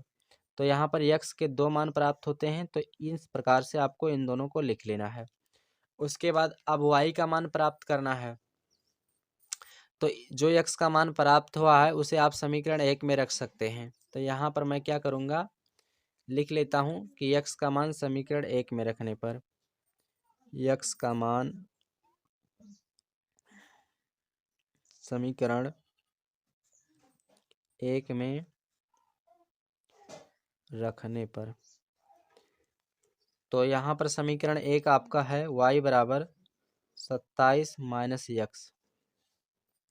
तो y बराबर यहाँ पर x के दो मान प्राप्त हुए हैं दोस्तों। तो यहाँ पर आप कोई भी वैल्यू रख सकते हो। जिस प्रकार से यहाँ पर x के दो मान प्राप्त हुए हैं उसी प्रकार y के भी दो मान प्राप्त होंगे। तो यहाँ पर रखते हैं तो 27, उसके बाद एक बार 13 रखेंगे, एक बार 14 रखेंगे। तो पहले 13 रखते हैं तो यहाँ पर आ जाएगा 13, तो y बराबर दोस्तों आपका 14 आ जाएगा, यानी कि y का एक मान भी 14 आ गया। अब उसके बाद एक बार आपको जो है 14 रखना है तो y बराबर 27 माइनस का 14। उसके बाद y बराबर दोस्तों यहाँ से इसको माइनस करेंगे तो यहाँ पर आपका 13 आ जाएगा। तो इस प्रकार से दोस्तों y का भी दो मान प्राप्त होता है। जिस प्रकार x के दो मान प्राप्त हुए हैं उसी प्रकार यहाँ पर आपके y के भी दो मान प्राप्त हुए हैं। अब आप इसको जांच भी कर सकते हो। जैसे यहाँ पर जांच करने के लिए क्या करेंगे, यहाँ पर पहला शर्त क्या है, एक्स वाई का मान जो है 13 और 14 आया है तो यानी कि यहाँ पर एक बार 13 रखिए x का मान, एक बार y का मान 14 रखिए। तो यहाँ पर आप जब रख के जांच करेंगे तो x प्लस वाई बराबर आपका 27 आना चाहिए। तो x का एक मान आप जो है 13 रख लीजिए, उसके बाद y का एक मान 14 रख लीजिए। तो यहाँ पर जोड़ेंगे तो 27 आ जाएगा। यानी कि इसमें से x और y का कोई भी मान रखेंगे तो आपका जो है पहला शर्त फॉलो हो जाएगा। और दूसरा शर्त फॉलो करने के लिए यहाँ पर एक बार x का मान जो है, ये दूसरा शर्त है x गुणे y बराबर 182। तो एक बार आप 13 रखिए, उसके बाद एक बार 14 रखिए, तो यहाँ पर गुणा करेंगे तो 182 आ जाएगा दोस्तों। तो यानी जांच करने पर भी आपका राइट आंसर आ रहा है। तो इस प्रकार से आपका ये पूरा हल हो जाएगा। आप इसका स्क्रीनशॉट भी ले सकते हो दोस्तों, और प्रश्न का जो है पीडीएफ डाउनलोड कर लीजिएगा आप सभी लोग, लिंक डिस्क्रिप्शन में मिल जाएगा आप सभी को। तो अब हम सभी लोग अगला प्रश्न देखते हैं दोस्तों। अगला प्रश्न हमारा ये खा नंबर। तो खा नंबर देखिए, आप लोग इसको जो है हल कीजिएगा। वैसे इसका हल दोस्तों जो है बहुत सिंपल है। यहाँ पर आपको यहाँ पर एक जो है अंताखंड ए और बी दिया है, तो सिंपल है। इसको आप क्या करेंगे, शर्त बना लीजिएगा, इसको स्वयं से हल कर लीजिएगा, बहुत ही आसान प्रश्न है। उसके बाद ग नंबर देखिए, ग नंबर प्रश्न को हल करते हैं। एक लंबवृत्तीय शंकु के आधार की परिधि 24 पाई सेमी तथा ऊर्ध्वाधर ऊंचाई 5 सेंटीमीटर है, शंकु का आयतन ज्ञात कीजिए। तो सबसे पहले हम क्या करते हैं, एक शंकु बना लेते हैं दोस्तों। कोई भी प्रश्न फिगर के साथ में हल करते हैं तो आसानी से समझ में आ जाता है। जैसे हमारा ये एक शंकु है और दोस्तों इस शंकु का जो है परिधि दिया है 24 पाई। 24 पाई जो है इस शंकु का ये परिधि दिया है और इस शंकु की जो ऊंचाई है दोस्तों, ऊर्ध्वाधर ऊंचाई, ये 5 सेंटीमीटर है। यहाँ पर जो इसकी ऊंचाई है ये 5 सेंटीमीटर है, इस तरह से। अब आपसे कह रहा है कि इस शंकु का आयतन बताइए, तो इस शंकु का आयतन क्या होगा। तो यहाँ पर जो मान दिया है उसको लिख लीजिए। देखिए परिधि बराबर कितना है, इसके आधार की परिधि 24 पाई है, तो परिधि आपको लिख लेना है। परिधि बराबर कितना है दोस्तों, 24 पाई है, इस तरह से लिख लेना है। अच्छा ये बताइए, आधार जो होता है ये वृत्ताकार होता है, तो वृत्त का परिधि होता है 2 पाई आर दोस्तों। तो 2 पाई आर बराबर में यहाँ पर आपका 24 पाई है। पाई से पाई दोनों तरफ कट जाएगा, तो आर बराबर 2 को इधर लाएंगे तो 24/2 हो जाएगा और यहाँ से इसको कैंसिल कर देंगे तो यहाँ पर दोस्तों आपका 12 निकल के आ जाएगा। यानी त्रिज्या जो है इसकी 12 सेंटीमीटर ज्ञात हो चुकी है। तो इस प्रकार शंकु की त्रिज्या ज्ञात हो जाता है। आयतन ज्ञात करने के लिए त्रिज्या और ऊंचाई दोनों पता होना चाहिए और ऊंचाई यहाँ पर आपका दिया है, ऊंचाई h बराबर आपका दिया है 5 सेंटीमीटर, तो इसको भी लिख लेना है। अब आपको फार्मूला लगा देना है। तो शंकु का आयतन बराबर दोस्तों होता है, शंकु का आयतन, शंकु के आयतन का सूत्र होता है 1/3 पाई आर स्क्वायर एच। अब इसमें मान को ला करके रखते हैं, तो 1/3 गुणे पाई का मान दोस्तों होता है 22/7। उसके बाद गुणे में आर का मान 12 दिया है, 12 गुणे 12।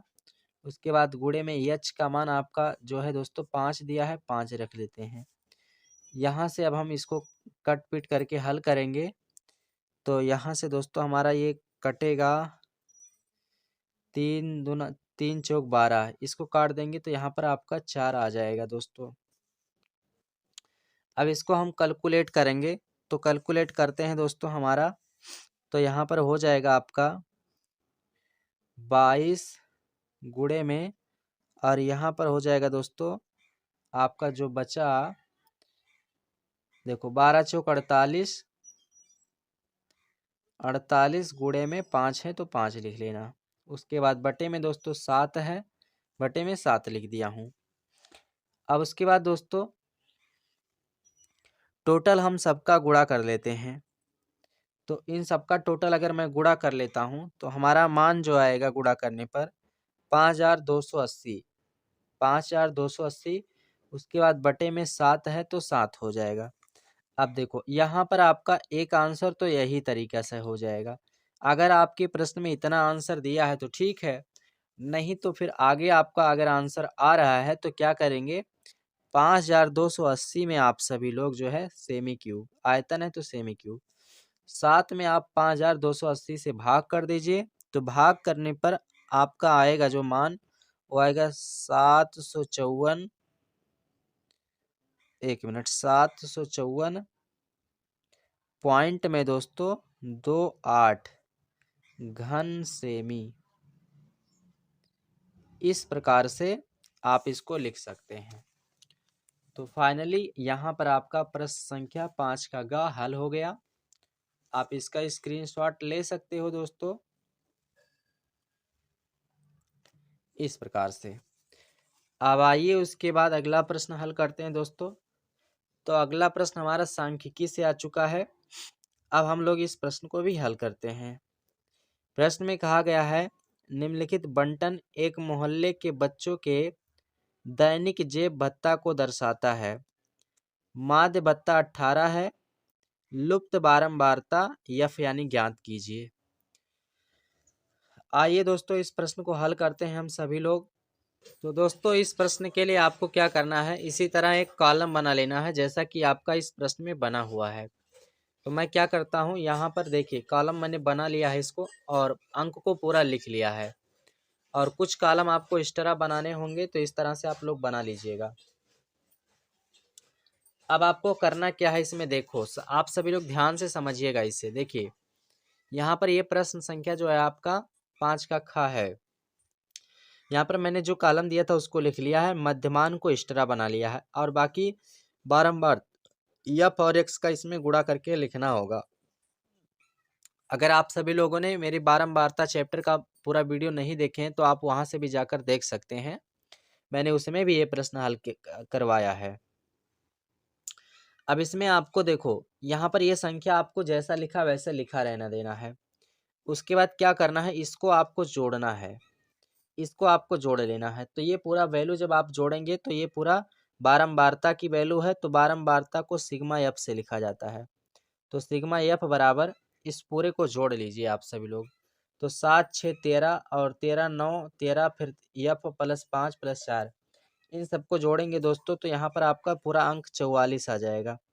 इस तरह से पूरा 44 आ जाएगा। उसके बाद प्लस में एफ भी लिखा है तो एफ भी आपको लिख देना है इस प्रकार से। उसके बाद दोस्तों यहाँ पर मध्यमान आपको निकालना है। तो मध्यमान कैसे निकाला जाता है, यहाँ पर जो वर्ग अंतराल वाली संख्याएं दी हैं इनको इनको जोड़ना है, उसके बाद 2 से भाग करना है। तो आपका जो निकल कर आएगा वो मध्यमान का मान आएगा। जैसे 13 और 11 को जोड़ेंगे दोस्तों, तो 13 और 11 को जोड़ने के बाद 24 आएगा। 24 में 2 से भाग करेंगे तो 12 आ जाएगा। उसके बाद 13 और 15 को जोड़ना है दोस्तों, तो 13 और 15 को जोड़ेंगे तो 28 आएगा और 2 से भाग करेंगे तो 14 आएगा। उसके बाद दोस्तों 15 और 17 को जोड़ना है। तो 15 और 17 को जोड़ेंगे दोस्तों तो आपका जो है 32 आएगा और 2 से भाग करेंगे तो 16 आएगा। उसके बाद दोस्तों 17 और 19 को जोड़ना है। तो 17 और 19 को जोड़ेंगे और 2 से भाग करेंगे तो 18 आएगा। 36 आएगा जोड़ने के बाद और 2 से भाग करेंगे तो 18 आ जाएगा। उसके बाद 21 और 19 को जोड़ेंगे तो 40 आ जाएगा और 2 से भाग करेंगे तो 20 आ जाएगा। फिर 21 और 23 को जोड़ेंगे, फिर 2 से भाग करेंगे तो 22 आएगा। उसके बाद दोस्तों 23 और 25 को जोड़ेंगे, 2 से भाग करेंगे तो आपका 24 आ जाएगा। इस प्रकार से आपको मध्यमान निकालना होता है। अब उसके बाद दोस्तों इसमें एफ और एक्स के मान का गुणा करके लिखना है। तो 12, ये देखिए इस एफ का मान और इस एक्स के मान को इसमें गुणा करके लिखना है कॉलम बाई कॉलम। तो 12 सते 84 दोस्तों इस प्रकार से हो जाएगा। फिर 14 का 6 में गुणा करेंगे तो 14 छक 84 भी होता है। यहाँ पर भी वही संख्या आपको लिखना होगा इस प्रकार से। उसके बाद दोस्तों इसका इसका गुणा करेंगे, 16 9 144, तो यहाँ पर भी वही आपका आ जाएगा 144। इस प्रकार मैं गुणा करके लिखता जाता हूँ। तो अब आप समझ चुके होंगे। इसका इसका गुणा करेंगे तो यहाँ पर 234 आ जाएगा। फिर इसका इसका गुणा करेंगे तो 20 का गुणा एफ में होगा तो 20 एफ हो जाएगा। उसके बाद दोस्तों फिर 20 का गुणा 5 में करेंगे तो 22 पंचे 110 हो जाएगा। उसके बाद 24 का गुणा 4 में करेंगे दोस्तों तो 96 आ जाएगा। 24 चौके 96 होता है। उसके बाद इस एफ और एक्स के पूरी वैल्यू को जोड़ना है, जितना आपने गुणा करके लिखा है तो ये जोड़ेंगे तो एफ और एक्स के बराबर लिखेंगे, क्योंकि यहाँ पर टोटल वैल्यू को जोड़ कर लिखेंगे तो सिग्मा लगाना होता है और किसकी किसकी वैल्यू है, तो एफ और एक्स की वैल्यू है। अब आप इसको अगर आप जोड़ते हैं दोस्तों 84 84 144 234 110 96, इन सबको जोड़ते हैं दोस्तों तो आपका जो आएगा ये 752 आएगा। 752 उसके बाद प्लस में दोस्तों, प्लस में 752 उसके बाद प्लस प्लस लगाएंगे और दोस्तों यहाँ पर 20 एफ अलग से है तो इसको साथ में नहीं जोड़ना है, इसको आपको अलग से लिखना है 20 एफ इस प्रकार से। अब उसके बाद इस प्रश्न में दोस्तों यहाँ पर माध्य आपका दिया है, मैं आपको दिखा देता हूँ। देखिए इस प्रश्न में आपका जो है माध्य कह रहा है 18 है। तो यहाँ पर अब हम लोग फार्मूला लगाएंगे दोस्तों। तो फार्मूला हम लोग लगाएंगे माध्य का, यानी कि समांतर माध्य x बार बराबर क्या होता है? तो समांतर माध्य दोस्तों x बार बराबर होता है प्रत्यक्ष विधि से सिग्मा एफ एक्स बटे सिग्मा एफ होता है, ये फार्मूला होता है। और माध्य आपका प्रश्न में दिया है, अभी हमने आपको दिखाया दोस्तों। तो माध्य आपका 18 है, तो x के जगह पे 18 लिख लेंगे।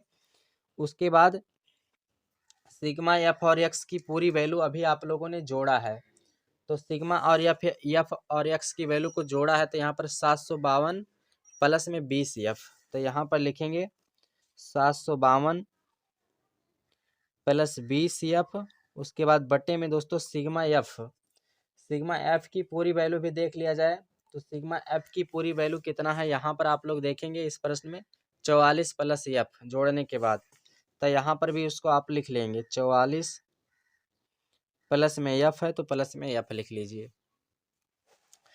अब इसको हम कैलकुलेट करेंगे दोस्तों, तिरछा गुणा करते हैं इसके नीचे कुछ नहीं बटा 1 करके, तो यहाँ पर हो जाएगा आपका 752 प्लस में 20 एफ बराबर में इसका गुणा इसमें करेंगे, एक बार इसमें करेंगे, तो 18 और 44 का गुणा होगा दोस्तों, तो 18 और 44 का गुणा करेंगे तो 792 हो जाएगा, 792। उसके बाद यहाँ पर प्लस है तो प्लस, और 18 का गुणा एफ में भी हो जाएगा, तो यहाँ पर 18 एफ आ जाएगा आपका। अब उसके बाद क्या करेंगे, इसको हम लोग कैलकुलेट करते हैं दोस्तों। तो देखिए एफ वाले वैल्यू को एफ वाले की तरफ लाएंगे, अंक वाले वैल्यू को अंक वाले की तरफ ले जाएंगे, तो यहाँ पर हो जाएगा 20 एफ, यहाँ पर 20 एफ है, 18 एफ को इधर लाएंगे तो माइनस का 18 एफ हो जाएगा। उसके बाद बराबर में 792 और 752 को इधर लाएंगे तो ये माइनस का 752 हो जाएगा इस प्रकार से। उसके बाद 20 एफ में से 18 एफ घटाएंगे तो यहाँ पर 2 एफ आ जाएगा, बराबर में 792 में से 752 को घटा दीजिए, तो घटाएंगे दोस्तों, तो घटाने के बाद जो आपका आएगा वो आएगा 40 दोस्तों, कितना आएगा 40 आ जाएगा।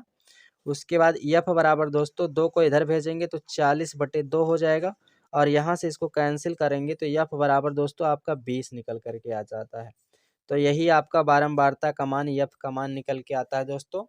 तो फाइनली आशा करते हैं आप सभी लोग इस पूरे प्रश्न का हल समझ पाए होंगे। तो आप लोग इसका स्क्रीनशॉट ले सकते हो अगर लेना चाहते हो, तो इस प्रकार से इसको हल किया गया है। और बाकी कॉलम वाला पार्ट आपका इधर है, तो इसका भी आप चाहते हैं स्क्रीनशॉट तो कर सकते हैं दोस्तों इस तरह से। चलिए उसके बाद अगले प्रश्न की तरफ बढ़ते हैं दोस्तों। अगला प्रश्न हमारा क्या है, आइए उसको भी देखते हैं। तो देखिए दोस्तों अगला प्रश्न हमारा जो है, इसमें कहा है दो क्रमागत धनात्मक सम संख्याओं के वर्गों का योगफल 244 है, संख्याएं ज्ञात कीजिए। बहुत ही आसान प्रश्न है, आइए हम सभी लोग इसे हल करते हैं। तो दोस्तों अब हमारा 6वां प्रश्न प्रारंभ होता है। अब हम लोग 6वें के का प्रश्न को हल करेंगे। तो यहाँ पर प्रश्न को हमने पढ़ा है, आप लोग समझ चुके होंगे। आइए अब हम लोग इसको हल करते हैं। तो यहाँ पर नंबरिंग कर देते हैं दोस्तों। 6वां का प्रश्न है ये आपका। तो दो क्रमागत धनात्मक सम संख्याओं के वर्गों का योगफल 244 है। तो संख्याएं आपको ज्ञात करना है। तो यहाँ पर क्रमागत संख्याएं आपको मानना पड़ेगा दोस्तों, और सम संख्याएं मानना पड़ेगा। तो पहले यहाँ पर हम मान लेते हैं, माना क्रमागत सम संख्याएं, माना क्रमागत सम संख्याएं x क्रमागत है तो पहले x मानेंगे। उसके बाद दोस्तों यहाँ पर सम संख्या है, तो अगर विषम कहा होता तो यहाँ पर 1 लिखते, तो सम कहा है तो यहाँ पर 2 लिखेंगे, तो x और x प्लस 2 है, इस प्रकार से लिख लिया। अब प्रश्न के अकॉर्डिंग हम लोग इसको हल करेंगे। तो कह रहा है इनके वर्गों का योग 244 है, यानी इनके वर्गों का योग 244 है दोस्तों। तो x का वर्ग प्लस x प्लस 2 का वर्ग, इन दोनों के वर्गों का योग, यानी वर्ग करके इनको जोड़ना है। तो वर्गों का योग कितना 244 है दोस्तों, यहाँ पर 244 हमने लिखा। उसके बाद अब हम इसको हल करेंगे, तो यहाँ पर हो जाएगा एक्स स्क्वायर प्लस आपका ये प्लस बी का होल स्क्वायर लिखा है दोस्तों। तो इसको आप तोड़ेंगे तो ये हो जाएगा यक्स स्क्वायर प्लस 2 का स्क्वायर यानी कि 4 हो जाएगा दोस्तों। 2 का स्क्वायर 4 हो जाएगा ना, यानी 2 स्क्वायर प्लस 2ab यानी 2 गुणे एक्स गुणे 2। उसके बाद बराबर में 244 है, 244 लिख लेना है। एक्स स्क्वायर 2 एक्स स्क्वायर, उसके बाद प्लस में दोस्तों 2 दूना 4 एक्स हो जाएगा। उसके बाद प्लस यहाँ पर 2 का स्क्वायर 4 हो जाएगा, बराबर में 244 है, 244 लिख लेना है। यहाँ तक तो आप सभी लोग क्लियर होंगे, पूरा समझ में आया होगा आपको। उसके बाद 244 को इधर लाना है आपको, तो ये हो जाएगा 2 एक्स स्क्वायर, उसके बाद प्लस,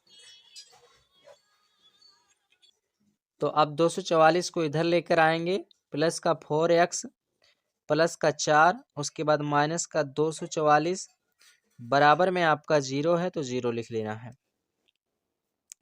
244 में से दोस्तों 4 को घटा दीजिएगा क्योंकि ये बड़ा है ये छोटा है, तो यहाँ पर 2 एक्स स्क्वायर प्लस का 4 एक्स माइनस का यहाँ पर 240 आ जाएगा, घटाएंगे तो आपका 240 बचेगा, बराबर में यहाँ आपका 0 आ जाएगा। फाइनली यहाँ तक आप समझ चुके होंगे। उसके बाद दोस्तों यहाँ पर आप क्या करेंगे, इस पूरे समीकरण में 2 से भाग कर दीजिए, तो ये समीकरण छोटा हो जाएगा। 2 से भाग करेंगे तो 2 एक्स स्क्वायर प्लस का 4 एक्स माइनस का 240 बराबर में 0 हो जाता है। 2 से भाग यहाँ पर भी करेंगे, 2 से भाग यहाँ पर भी, 2 से भाग यहाँ पे भी करेंगे। 2 से 2 कैंसिल हो जाएगा, 2 दूना 4, यहाँ 2 आ जाएगा। उसके बाद दोस्तों इसको भी भाग करेंगे तो यहाँ पर 120 आ जाएगा, इस प्रकार से। तो यहाँ पर आपका बचेगा एक्स स्क्वायर, यहाँ पर 2 और साथ में एक्स भी है तो एक्स भी लिखेंगे, माइनस का 120 यहाँ पर बच रहा है, इज इक्वल में 0 हो जाएगा। अब अगर हम इसी का गुणनखंड कर देंगे दोस्तों तो हमारा मान निकल जाएगा। तो आइए हम लोग इसका गुणनखंड करते हैं। तो यहाँ पर लास्ट अंक 120 है और एक्स स्क्वायर के गुणांक में 1 छिपा हुआ है, तो इसका गुणा करेंगे तो 120 से करने में 120 और जोड़ घटाकर हमें जो है इसके बराबर लाना है। तो 12 दोहैये में 120, 12 में से 10 को घटाएंगे 2 आ जाएगा यहाँ पर, तो गुणनखंड बन चुका है। तो एक्स स्क्वायर प्लस का दोस्तों, प्लस का यहाँ पर हम लिखेंगे 12 एक्स, उसके बाद में माइनस 10 एक्स, घटाएंगे तभी तो प्लस का 2 एक्स आएगा, और 12 और 10 का गुणा करेंगे तो 120 हो जाएगा। उसके बाद बराबर 0 लगाएंगे, यहाँ से कामन ले लेंगे तो एक्स कामन करेंगे तो यहाँ पर एक्स बचेगा। उसके बाद प्लस में 12 है तो 12 बचेगा, माइनस का 10 कामन लेंगे यहाँ पर, तो यहाँ पर 10 कामन लेंगे तो यहाँ पर आपका दोस्तों एक्स, उसके बाद माइनस माइनस प्लस हो जाएगा तो प्लस का 12 यहाँ पर भी बचेगा, बराबर में 0 हो जाएगा। उसके बाद x माइनस 10 एक ब्रैकेट में आ जाएगा दोस्तों, और x प्लस 12 आपका एक ब्रैकेट में हो जाएगा, इस प्रकार से। अब आपको यहाँ पर क्या करना है, x और एक आपका x माइनस 10 प्राप्त हुआ है, एक आपका x प्लस 10 प्राप्त हुआ है, x प्लस 12 प्राप्त हुआ है। अब इन्हीं दोनों को हल करेंगे हम सभी लोग। तो आइए इसको हम लोग अलग अलग हल करते हैं दोस्तों। यहाँ पर आपका बराबर में 0 लगाना होगा। तो आपका पहला संख्या दोस्तों क्या है, x माइनस का 10 बराबर में 0। उसके बाद यहाँ पर 10 को इधर लाएंगे तो ये प्लस का 10 प्राप्त हो जाएगा, तो x का एक मान आपका ये हो जाता है। और दूसरा दोस्तों x प्लस 12 है, तो इसको भी पक्षांतर करके हल करेंगे तो ये 12 इधर जाएगा तो माइनस का 12 हो जाएगा, तो यहाँ पर x का मान आपका ये प्राप्त होता है। यहाँ पर आपको पता है दोस्तों कि कोई भी धनात्मक सम संख्या जो है हमें पॉजिटिव लेना होता है, माइनस वाली संख्या अमान्य होता है। तो इस संख्या को अमान्य कर देंगे हम, प्लस वाली संख्या को ले करके और दोनों धनात्मक पूर्णांक को निकालेंगे। तो पहला पूर्णांक हमारा क्या था, x था, तो x बराबर आपका 12 प्राप्त ही है, यहाँ पर देख रहे हैं। उसके बाद दूसरा क्रमागत सम पूर्णांक क्या था, x प्लस 2 था, तो x का मान ला करके रखेंगे तो 12 प्लस 2 और इसको जोड़ेंगे तो 12 और 2 14 हो जाएगा। तो इस प्रकार ये आपका आंसर हो जाएगा दोस्तों। बस केवल आपको इसमें इतना ही ज्ञात करना था। तो एक आंसर आपका ये हो जाएगा, एक आंसर आपका ये हो जाएगा। इस प्रकार आप सभी लोग इसके स्क्रीनशॉट भी ले सकते हो। मैं आपको दिखा देता हूँ।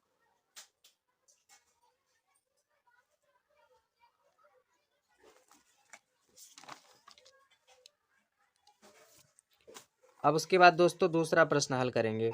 तो खा नंबर भी आप लोग हल करेंगे। तो आइए हम लोग इसको भी हल करके दिखाएंगे आप सभी को। पहले इस प्रश्न में पढ़ लेते हैं। क्या दी गई आकृति में त्रिज्यखंड ओ ए सी बी ओ ए सी बी ओ ए सी बी 3.5 सेमी त्रिज्या वाले वृत्त जिसका केंद्र वो है।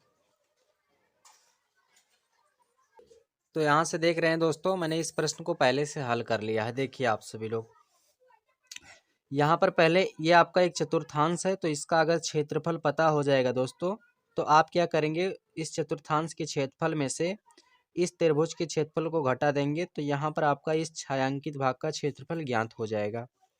तो सबसे पहले आपको क्या करना पड़ेगा, यहाँ पर इसकी जो त्रिज्या दिया है, त्रिज्या आपका दिया है r बराबर 3.5 सेंटीमीटर। मैंने यहाँ पर इसको बटे में बना लिया है। कैसे बटे में बनाया है देखिए आप सभी लोग, यहाँ पर दशमलव जो है, दशमलव को ऊपर से हटाएंगे तो बटा 1 करके, यानी कि हम कर सकते हैं इसको 35/10। तो 35/10 को जब भाग देंगे तो 7/2 आ जाएगा। अब 7 में 2 से भाग करेंगे तो 3.5 आ जाएगा, यानी त्रिज्या ज्ञात हो गया है। उसके बाद यहाँ पर OD बराबर आपके प्रश्न में दिया है 2 सेंटीमीटर, तो ये आपका लंब हो जाएगा। और ये 3.5 जो है ये आपका इस त्रिभुज के लिए जो है आधार भी हो गया, और इस चतुर्थांश के लिए त्रिज्या भी हो जाता है। तो यहाँ पर लंब जो है, यहाँ पर ये लंब जो है 2 सेंटीमीटर दिया, इसको भी लिख लिया। और ये आधार का भी काम करता है और त्रिज्या का भी काम करता है। अब पहले हम क्या करते हैं, इस पूरे चतुर्थांश का जो है क्षेत्रफल निकाल लेते हैं। तो चतुर्थांश का क्षेत्रफल होता है theta upon 360 into pi R square होता है। यहाँ पर मैंने इसको रख लिया है। थीटा का मान यहाँ पर 90 अंश होगा दोस्तों, क्योंकि यहाँ पर किसी भी चतुर्थांश के अंदर 90 अंश का कोण बनता है। तो थीटा का मान 90 अंश यहाँ पर हमने लिख लिया है। तो थीटा अपान 360 यानी कि 90/360 गुणे में पाई का मान 22/7 है, गुणे में आर का मान 7/2 है। आर 7/2 मैंने यहाँ पर 2 बार लिख दिया। अब उसके बाद यहाँ पर इसको 0 से 0 कैंसिल कर देंगे, 9 चौक 36, यहाँ 4 आ जाएगा। और इसको भी काट देंगे, तो यहाँ पर 2 दूना 4, 11 दूना 22 कट जाएगा। तो यहाँ पर आपका, यहाँ पर दोस्तों आपका 11 बचा, 11 गुणे 7। उसके बाद बटे में 2 गुणे 2 गुणे 2, यहाँ पर इतना बचेगा। तो यहाँ पर ये हो जाएगा 11 सते 77 और 2 दूना 4 दूना 8 सेंटीमीटर आ जाएगा। तो यहाँ से दोस्तों आपका इसका पूरा एरिया ज्ञात हो चुका है। तो इसका पूरा एरिया आपका ज्ञात हो चुका है। तो अब आपको क्या करना है, इस त्रिभुज का क्षेत्रफल उसमें से माइनस कर देना है। तो छायांकित भाग का क्षेत्रफल बराबर यहाँ पर इस पूरे चतुर्थांश के क्षेत्रफल में से इस त्रिभुज का क्षेत्रफल को घटाना है। तो यहाँ पर मैंने चतुर्थांश का क्षेत्रफल माइनस त्रिभुज का क्षेत्रफल, BOD त्रिभुज है, त्रिभुज BOD, देखिए BOD का क्षेत्रफल यहाँ पर घटा दिया। तो त्रिभुज का क्षेत्रफल होता है, चतुर्थांश का क्षेत्रफल आपका 77/8 आया है, इसको लिख दिया, माइनस त्रिभुज का क्षेत्रफल 1/2 आधार गुणे लंब है। तो यहाँ पर आधार गुणे लंब लिख दिया। 77/8 माइनस में 1/2, आधार आपका देखिए यहाँ पर 3.5 है, और 3.5 को बटे में 7/2 लिख सकता हूँ। यहाँ पर 7/2, और लंब आपका जो है OD बराबर 2 है, तो यहाँ पर मैंने 2 लिख दिया। अब इसको हम कैलकुलेट कर लेते हैं दोस्तों। तो 2 से 2 हमारा कट जाएगा, यानी 77/8 माइनस में 7/2 हो जाएगा। उसके बाद दोस्तों इसका एलसीएम लेंगे, 8 और 2 का एलसीएम 8 हो जाएगा। और ऊपर हमारा जो है 77 माइनस का यहाँ पर जो है इसका भाग करेंगे तो 4 दूना 8 आ जाएगा, और 4 का गुणा ऊपर हो जाएगा, तो 7 चौक 28 आ जाएगा। 77 में से 28 को घटाएंगे तो 49/8, और यहाँ पर यही पूरा आंसर हो जाएगा। तो यही इस प्रश्न का हल है। तो प्रश्न बहुत ही आसान था दोस्तों, आप लोग इसका स्क्रीनशॉट ले सकते हो इस प्रकार से। तो आइए अगला प्रश्न हम देखते हैं दोस्तों। अगला प्रश्न हमारा गा नंबर है 66वें का गा, देख सकते हैं आप सभी लोग। इस प्रश्न में कहा है 5 सेंटीमीटर, 6 सेंटीमीटर और 7 सेंटीमीटर भुजाओं वाले एक त्रिभुज की रचना कीजिए और फिर एक अन्य त्रिभुज की रचना कीजिए जिसकी भुजाएं दिए हुए त्रिभुज की संगत भुजाओं के 7/5 गुनी हो। तो दोस्तों अभी हम रचना चैप्टर जस्ट ही पढ़ाए हैं, तो आप सभी लोग ये इस तरह का क्वेश्चन रचना वाले चैप्टर से जो भी अभी हमने जस्ट पढ़ाया है वहाँ पर रचना वाला वीडियो आप जाकर पूरा देख लीजिए। उसमें रचना का सभी क्वेश्चन कवर कराया है। अगर हम बीच में रचना पढ़ाते हैं दोस्तों तो हमें जो है अलग से कंपास, लंगड़ा प्रकार, पटरी लाना पड़ता है, तो इसलिए दोनों काम संभव नहीं हो पाएगा। तो रचना अभी हमने जस्ट पढ़ाया है, मुश्किल से 1 से 2 दिन हो रहे हैं, तो वहाँ से आप लोग जाकर रचना की पूरी वीडियो देख लीजिए। उसके बाद अब हम घ नंबर देखते हैं दोस्तों, तो घ नंबर को अब हम हल करेंगे। इस प्रश्न में कहा गया है निम्नलिखित बारंबारता बंटन सारणी से माध्यिका ज्ञात कीजिए। तो माध्यिका कैसे ज्ञात किया जाता है, आइए हम लोग हल करते हैं। तो सबसे पहले जिस प्रकार से यहाँ पर संख्याएं दी हैं दोस्तों, इनको मैं लिख लेता हूँ। यहाँ पर कॉलम मैंने आपके लिए पहले से बना रखा है दोस्तों। पहले हमारा संख्या कितना है, 0 से 10 है, 0 से 10। उसके बाद 10 से 20 है, 20 लिख लिया। उसके बाद दोस्तों 20 से 30 है, उसको भी लिख लिया।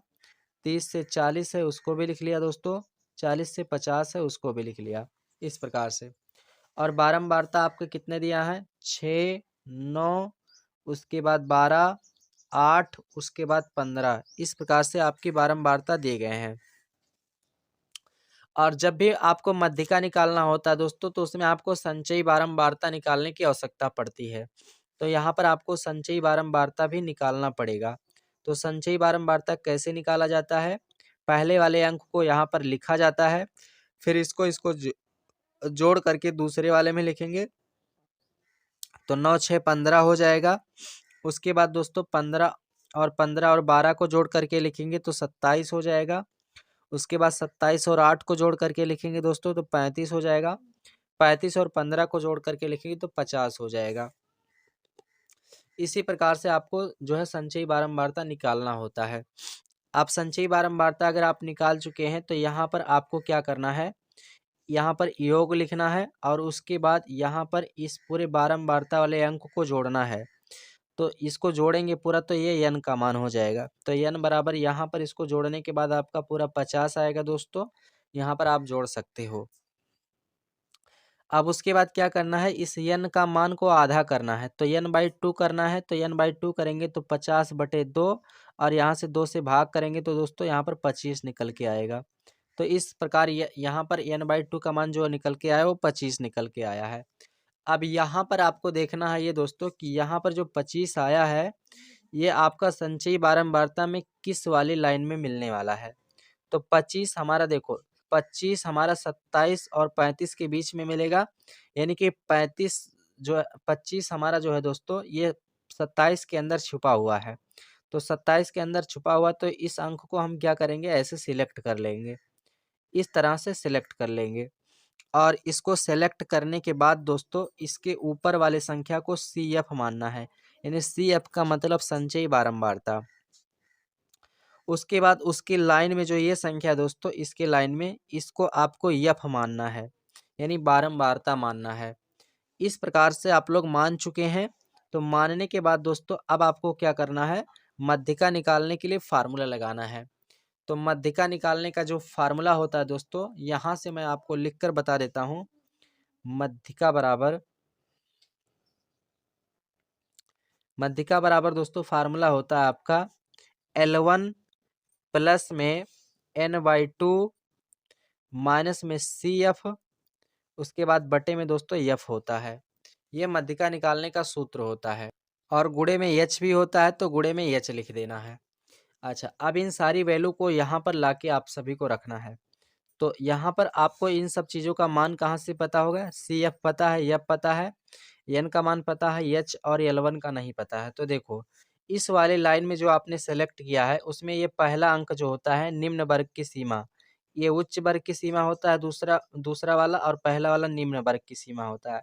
तो ये L1 मान लेते हैं, इसको L2 मान लेते हैं। ठीक, यहाँ पर यानी जो वर्ग अंतराल वाली वैल्यू है, वर्ग अंतराल वाली संख्या है जो, इसको हम मान लेते हैं कितना कितना हमारा दिया है, 20 से 30 दिया है।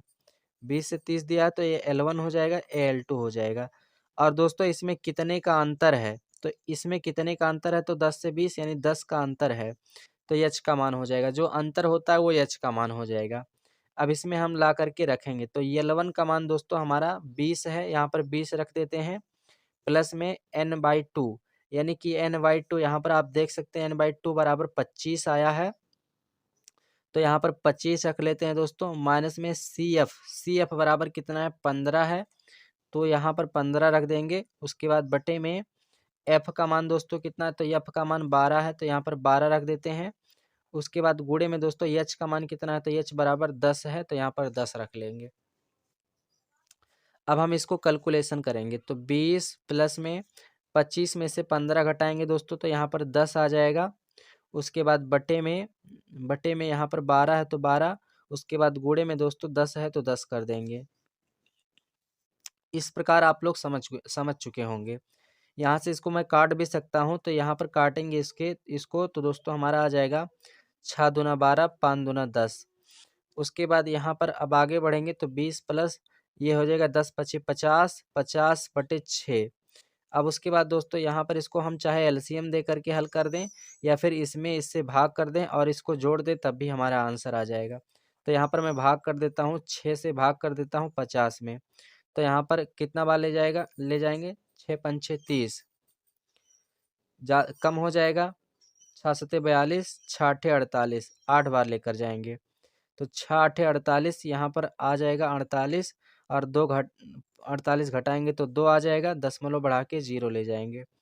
तो इस प्रकार से यहाँ पर आप कितना बार ले जाएंगे, 6 चौक 24 ज़्यादा हो जाएगा, 6 तिरिक 18, 3 बार लेकर जाएंगे, तो फिर आपका 2 आ जाएगा। इस प्रकार से दोस्तों दशमलव उतारे हैं तो 3 बार 0 उतार सकते हैं, फिर 6 तिरिक 18 फिर 3 बार लेकर जाएंगे। तो यानी इस तरह से दोस्तों ये कटेगा नहीं, इस प्रकार से आता चला जाएगा। तो यहाँ पर हम क्या कर लेते हैं, 8.33 इसको मान लेते हैं, तो 20 प्लस में 8.33 दोस्तों, और उसके बाद इसको जोड़ेंगे तो 20 8 28, 28.33 यहाँ पर निकल के आ जाएगा। तो इस प्रकार से यही मध्यिका हो जाता है दोस्तों। इस प्रकार से यही इस प्रश्न का हल हो जाएगा। तो यहाँ से आप इसका भी स्क्रीनशॉट ले सकते हो दोस्तों। इसी प्रकार से आपको हल करना रहेगा। तो मैंने हर एक प्रश्न का हल जो है दोस्तों बहुत ही आसान तरीके से बताने की कोशिश करता हूँ, तो आप जो है समझने की भी कोशिश किया करें दोस्तों। तो अब हम लोग दोस्तों 7वां प्रश्न हल करेंगे। देखिए 7वें प्रश्न में 2 प्रश्न, एक का एक खा। तो देखो इसमें अथवा करके दोस्तों आप चाहे तो ये इसको हल कर सकते हैं, चाहे तो आप इसको भी हल कर सकते हैं, और इस खा वाले में आप चाहें तो इसको हल कर सकते हैं या फिर चाहें इसको हल कर सकते हैं। तो मैं इसमें से एक ही एक हल करके बताऊंगा। इस प्रकार से पूरा हल करूंगा तो वीडियो काफ़ी लॉन्ग हो जाएगा। चलिए पहले प्रश्न को हल करते हैं। पहला प्रश्न आपसे कहा गया है, निम्नलिखित समीकरण युग्म को रैखिक समीकरण युग्म में बदल कर हल कीजिए। तो आइए इस प्रश्न को हल करते हैं। ये प्रश्न मोस्ट इंपॉर्टेंट है दोस्तों। इसी तरह का प्रश्न आपके बोर्ड एग्जाम में एक लॉन्ग टाइप में पूछा जाता है। आइए इस प्रश्न को हल करते हैं। पहले प्रश्न को नोट कर लेते हैं।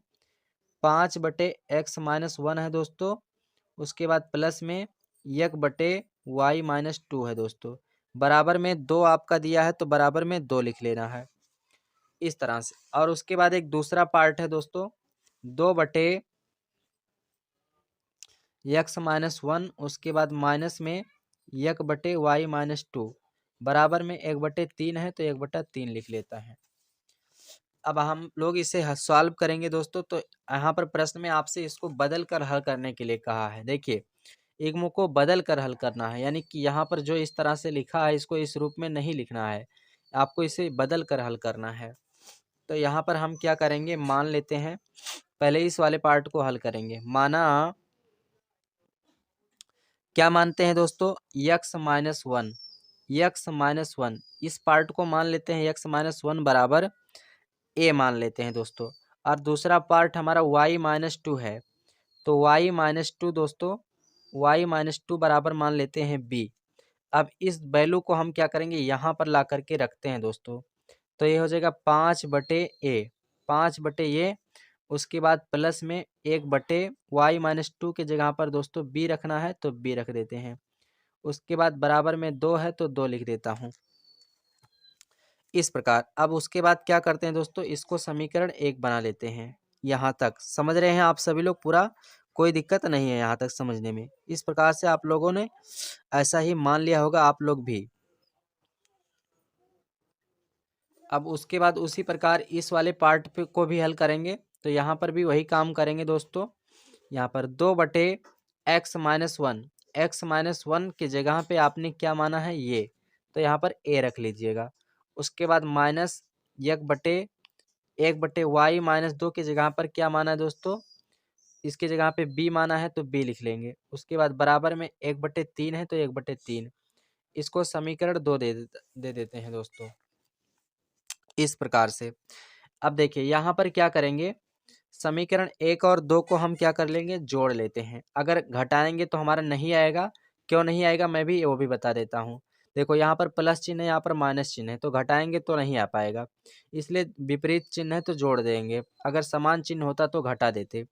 तो यहाँ पर लिख लेते हैं समीकरण 1 और 2 को जोड़ने पर, 1 व 2 को जोड़ने पर, तो हम लोग दोनों समीकरण को जोड़ेंगे दोस्तों। तो कैसे जोड़ेंगे, पहले LHS को जोड़ेंगे 5/a, उसके बाद प्लस 1/b, बराबर में नहीं, पहले प्लस लगाएंगे। दूसरा पार्ट लेते हैं समीकरण 2 का, 2/a, उसके बाद में माइनस में 1/b, बराबर में दोस्तों 2 + 1/3 है। तो मैंने दोनों पक्षों के समीकरण को अलग अलग पक्षों को जोड़ लिया है। LHS को एक तरफ जोड़ लिया हूँ, RHS का एक तरफ जोड़ लिया हूँ। अब देखेंगे यहाँ पर इसको कैलकुलेट करेंगे तो 1/b माइनस में है, 1/b प्लस में है, कट जाएगा। यहाँ पर आ जाएगा 5/a, उसके बाद प्लस 2/a, उसके बाद बराबर में यहाँ पर इसको बटा 1 करके एलसीएम लेकर के हल करेंगे तो 2, 3 और 1 का एलसीएम 3 हो जाएगा। उसके बाद दोस्तों यहाँ पर 3 से 1 में भाग देंगे तो इसका ऊपर गुणा हो जाएगा, तो 3 दूना 6, उसके बाद प्लस में 1 हो जाएगा। अब उसके बाद दोस्तों क्या होगा, इसको आगे कैलकुलेट करते हैं, हम लोग हल करेंगे। तो यहाँ से इसका एलसीएम हो जाएगा, तो एलसीएम आपको पता है यही रहेगा। ऊपर आपका आ जाएगा 5 + 2, उसके बाद बराबर में 6 × 7, 7/3 हो जाएगा। इसको भी जोड़ लेंगे तो 7/a हो जाएगा दोस्तों, बराबर में 7/3 है तो 3 लिख देंगे। तिरछा गुणा करेंगे तो यहाँ हो जाएगा 7a, बराबर में 7 × 21, उसके बाद ये को इधर भेज दे, 7 को इधर भेज देंगे तो 21/7 हो जाएगा, 7 × 21, यानी कि ये का मान यहाँ पर दोस्तों 3 निकल के आएगा। तो इस प्रकार से ये का मान आपका ज्ञात हो चुका है। अब ये का मान ज्ञात हो चुका है दोस्तों, तो अब आप क्या करेंगे, यहाँ से a के मान को ला करके रखेंगे। तो a बराबर आपने क्या माना था, x-1, तो इस वैल्यू को यहाँ पर लाकर रखते हैं। तो यहाँ पर x-1 बराबर में ये था, तो यहाँ पर a लिख देंगे।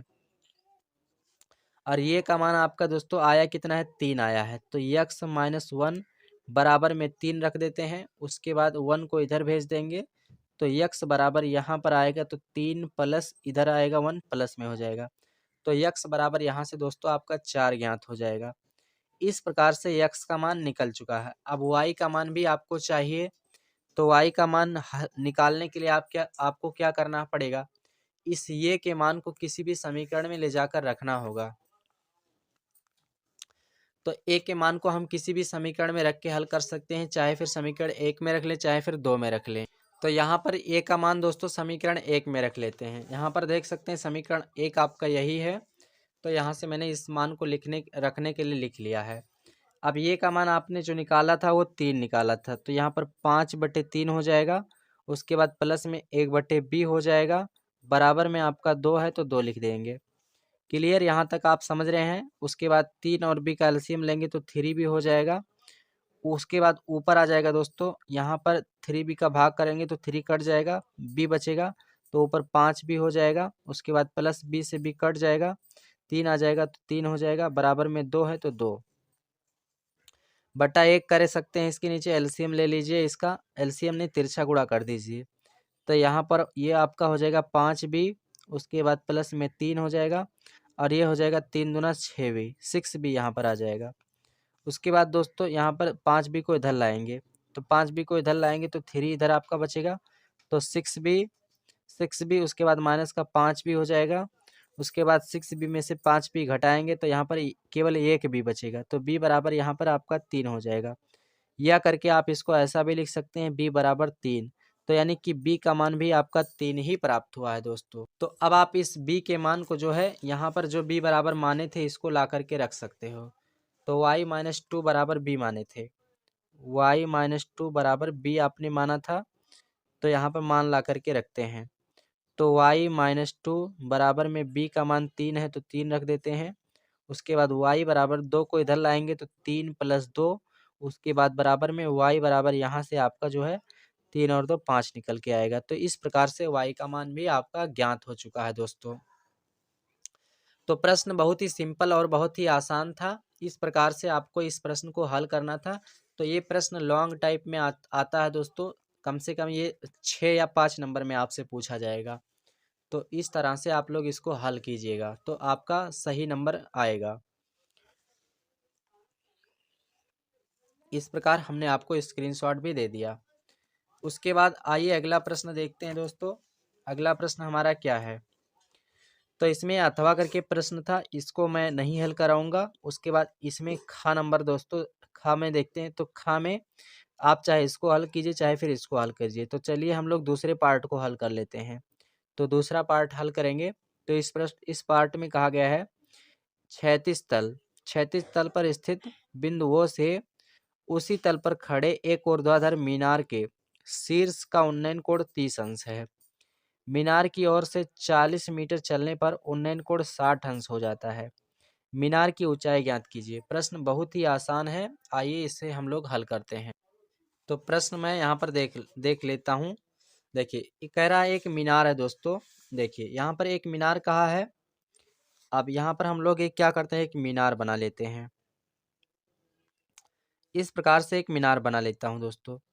अब कह रहा है इस मीनार से ऊपर देखने पर इसका जो है दोस्तों उन्नयन कोण 30 अंश है। यानी कि जब कोई वस्तु जो है ऊपर से नीचे देखी जाती है तो उन्नयन कोण यहाँ पर जो इसका बन रहा है ये 30 अंश है दोस्तों। यहाँ पर 30 अंश कर लेता हूँ।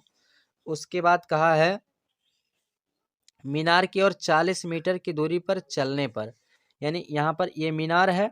अब यहाँ से दोस्तों एक बिंदु से जब इधर आएंगे आप, ये कोई वो बिंदु है, प्रश्न में कहा है वो बिंदु से, तो वो बिंदु से जब 40 मीटर दूर आते हैं दोस्तों, तो यहाँ पर 40 मीटर दूर आने पर दोस्तों यहाँ पर इसका कोण जो है 60 अंश हो जाता है।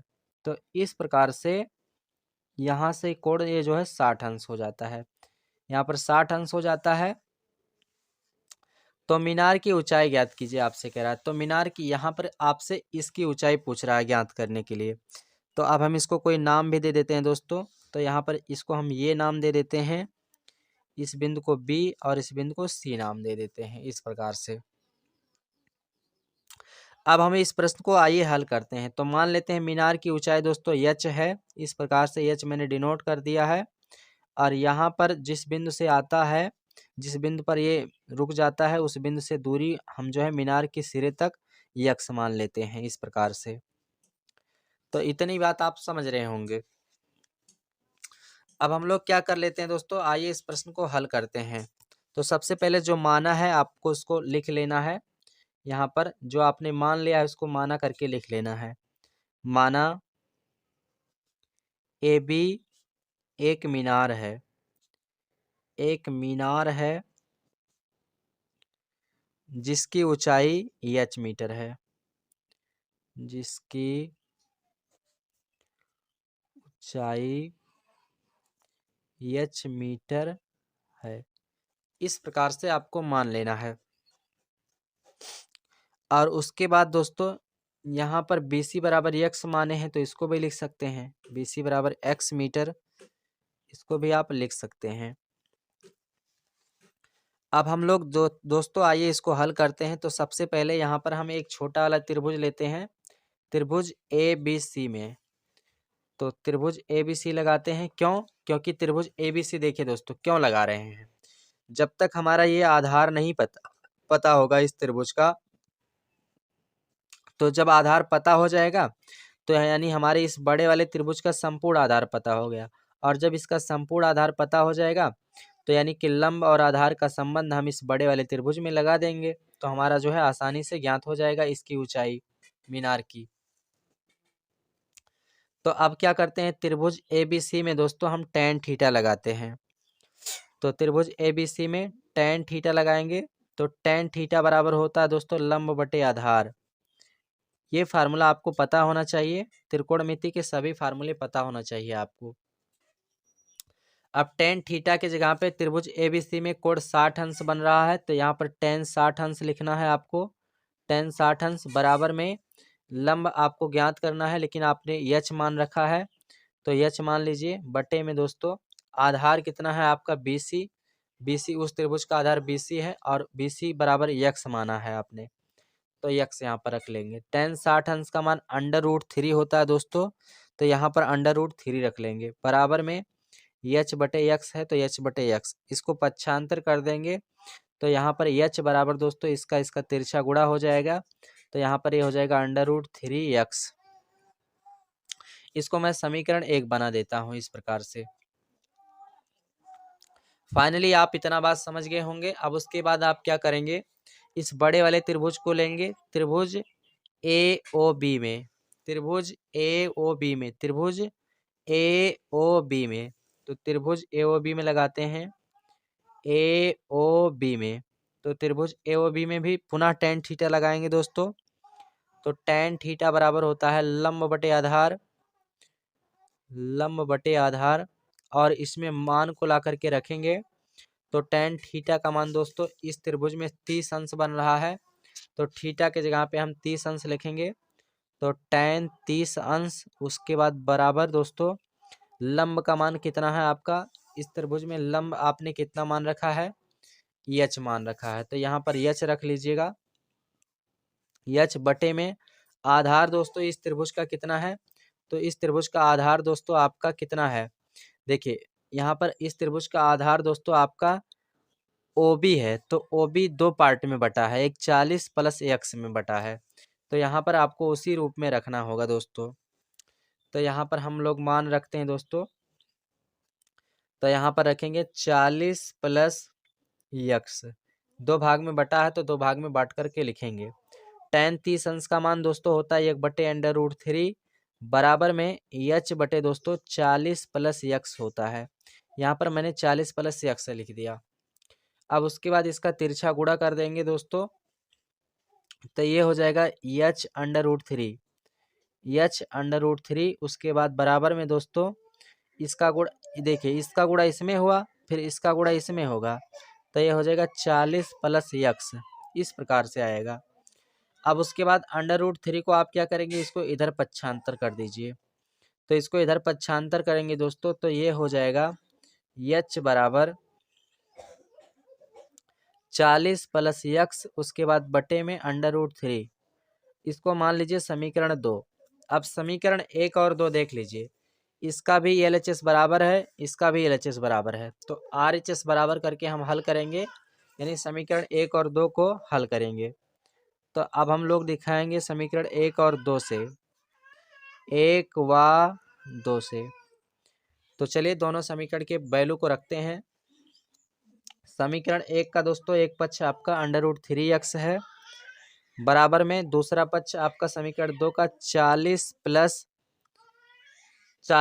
दोस्तों x, 40 + x, उसके बाद बटे में √3 है, √3 लिख लेता हूँ। देखिए मैं एक बार फिर से आप सभी को दिखा देता हूँ, यहाँ पर ये समीकरण 1 है, h बराबर है √3x केवल लिया जाएगा, और समीकरण 2 का h बराबर है 40 + x बटे √3 लिया जाएगा, तो यहाँ पर मैंने दोनों लिया है।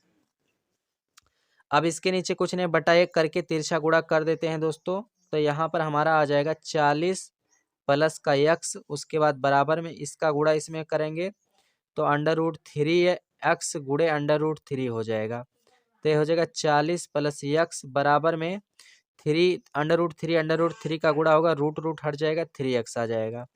उसके बाद दोस्तों x को इधर लाएंगे तो 40 प्लस में उसके बाद ये हो जाएगा दोस्तों, ये x इधर आएगा तो माइनस में हो जाएगा, तो ये हो जाएगा दोस्तों बराबर, x इधर आएगा माइनस में हो जाएगा, तो 40 इधर बचेगा, तो ये हो जाएगा 3x माइनस का x। उसके बाद दोस्तों 40 बराबर 3x में से एक x घटाएंगे 2x हो जाएगा, तो x बराबर दोस्तों 40/2 हो जाएगा। इसको इससे कैंसिल कर देंगे तो x बराबर दोस्तों 20 निकल के आ जाएगा, यानी x का मान 20 निकल के आ चुका है। यहाँ पर आप देख सकते हैं, तो यहाँ पर जो है दूसरा बिंदु था, दूसरे बिंदु से लेकर मीनार तक की दूरी 20 मीटर निकल के आता है। तो 20 मीटर यहाँ पर हम क्या करेंगे, लिख सकते हैं, चाहे तो यहाँ पर लिख सकते हैं x बराबर ये जो 20 मीटर आया है इसको मैं लिख सकता हूँ यहाँ पर। अब उसके बाद क्या करेंगे, हमें ऊंचाई निकालना है इसकी, तो मीनार की ऊंचाई दोस्तों यहाँ पर हम समीकरण 1 में मान रख करके निकाल लेते हैं। तो यहाँ पर मैं लिख लेता हूँ x का मान समीकरण 1 में रखने पर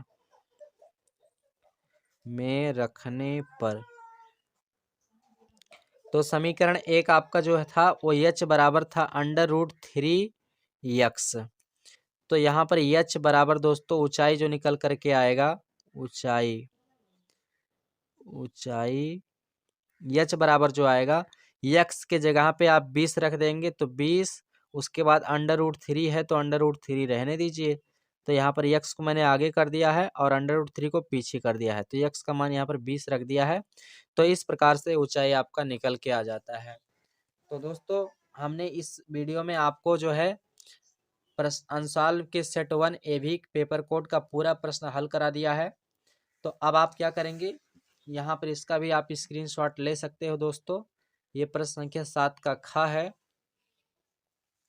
इसी प्रकार से आपको हल करना होगा। ये सभी क्वेश्चन लॉन्ग में पूछे जाते हैं, तो ध्यान रहे आप सभी को सावधानी पूर्वक ही हल करना है। तो आज का वीडियो दोस्तों इतना ही। वीडियो कैसा रहा आप लोग कमेंट जरूर कीजिएगा। फिर मिलते हैं इसी प्रकार नेक्स्ट वीडियो में, तब तक के लिए जय हिंद, जय भारत साथियों।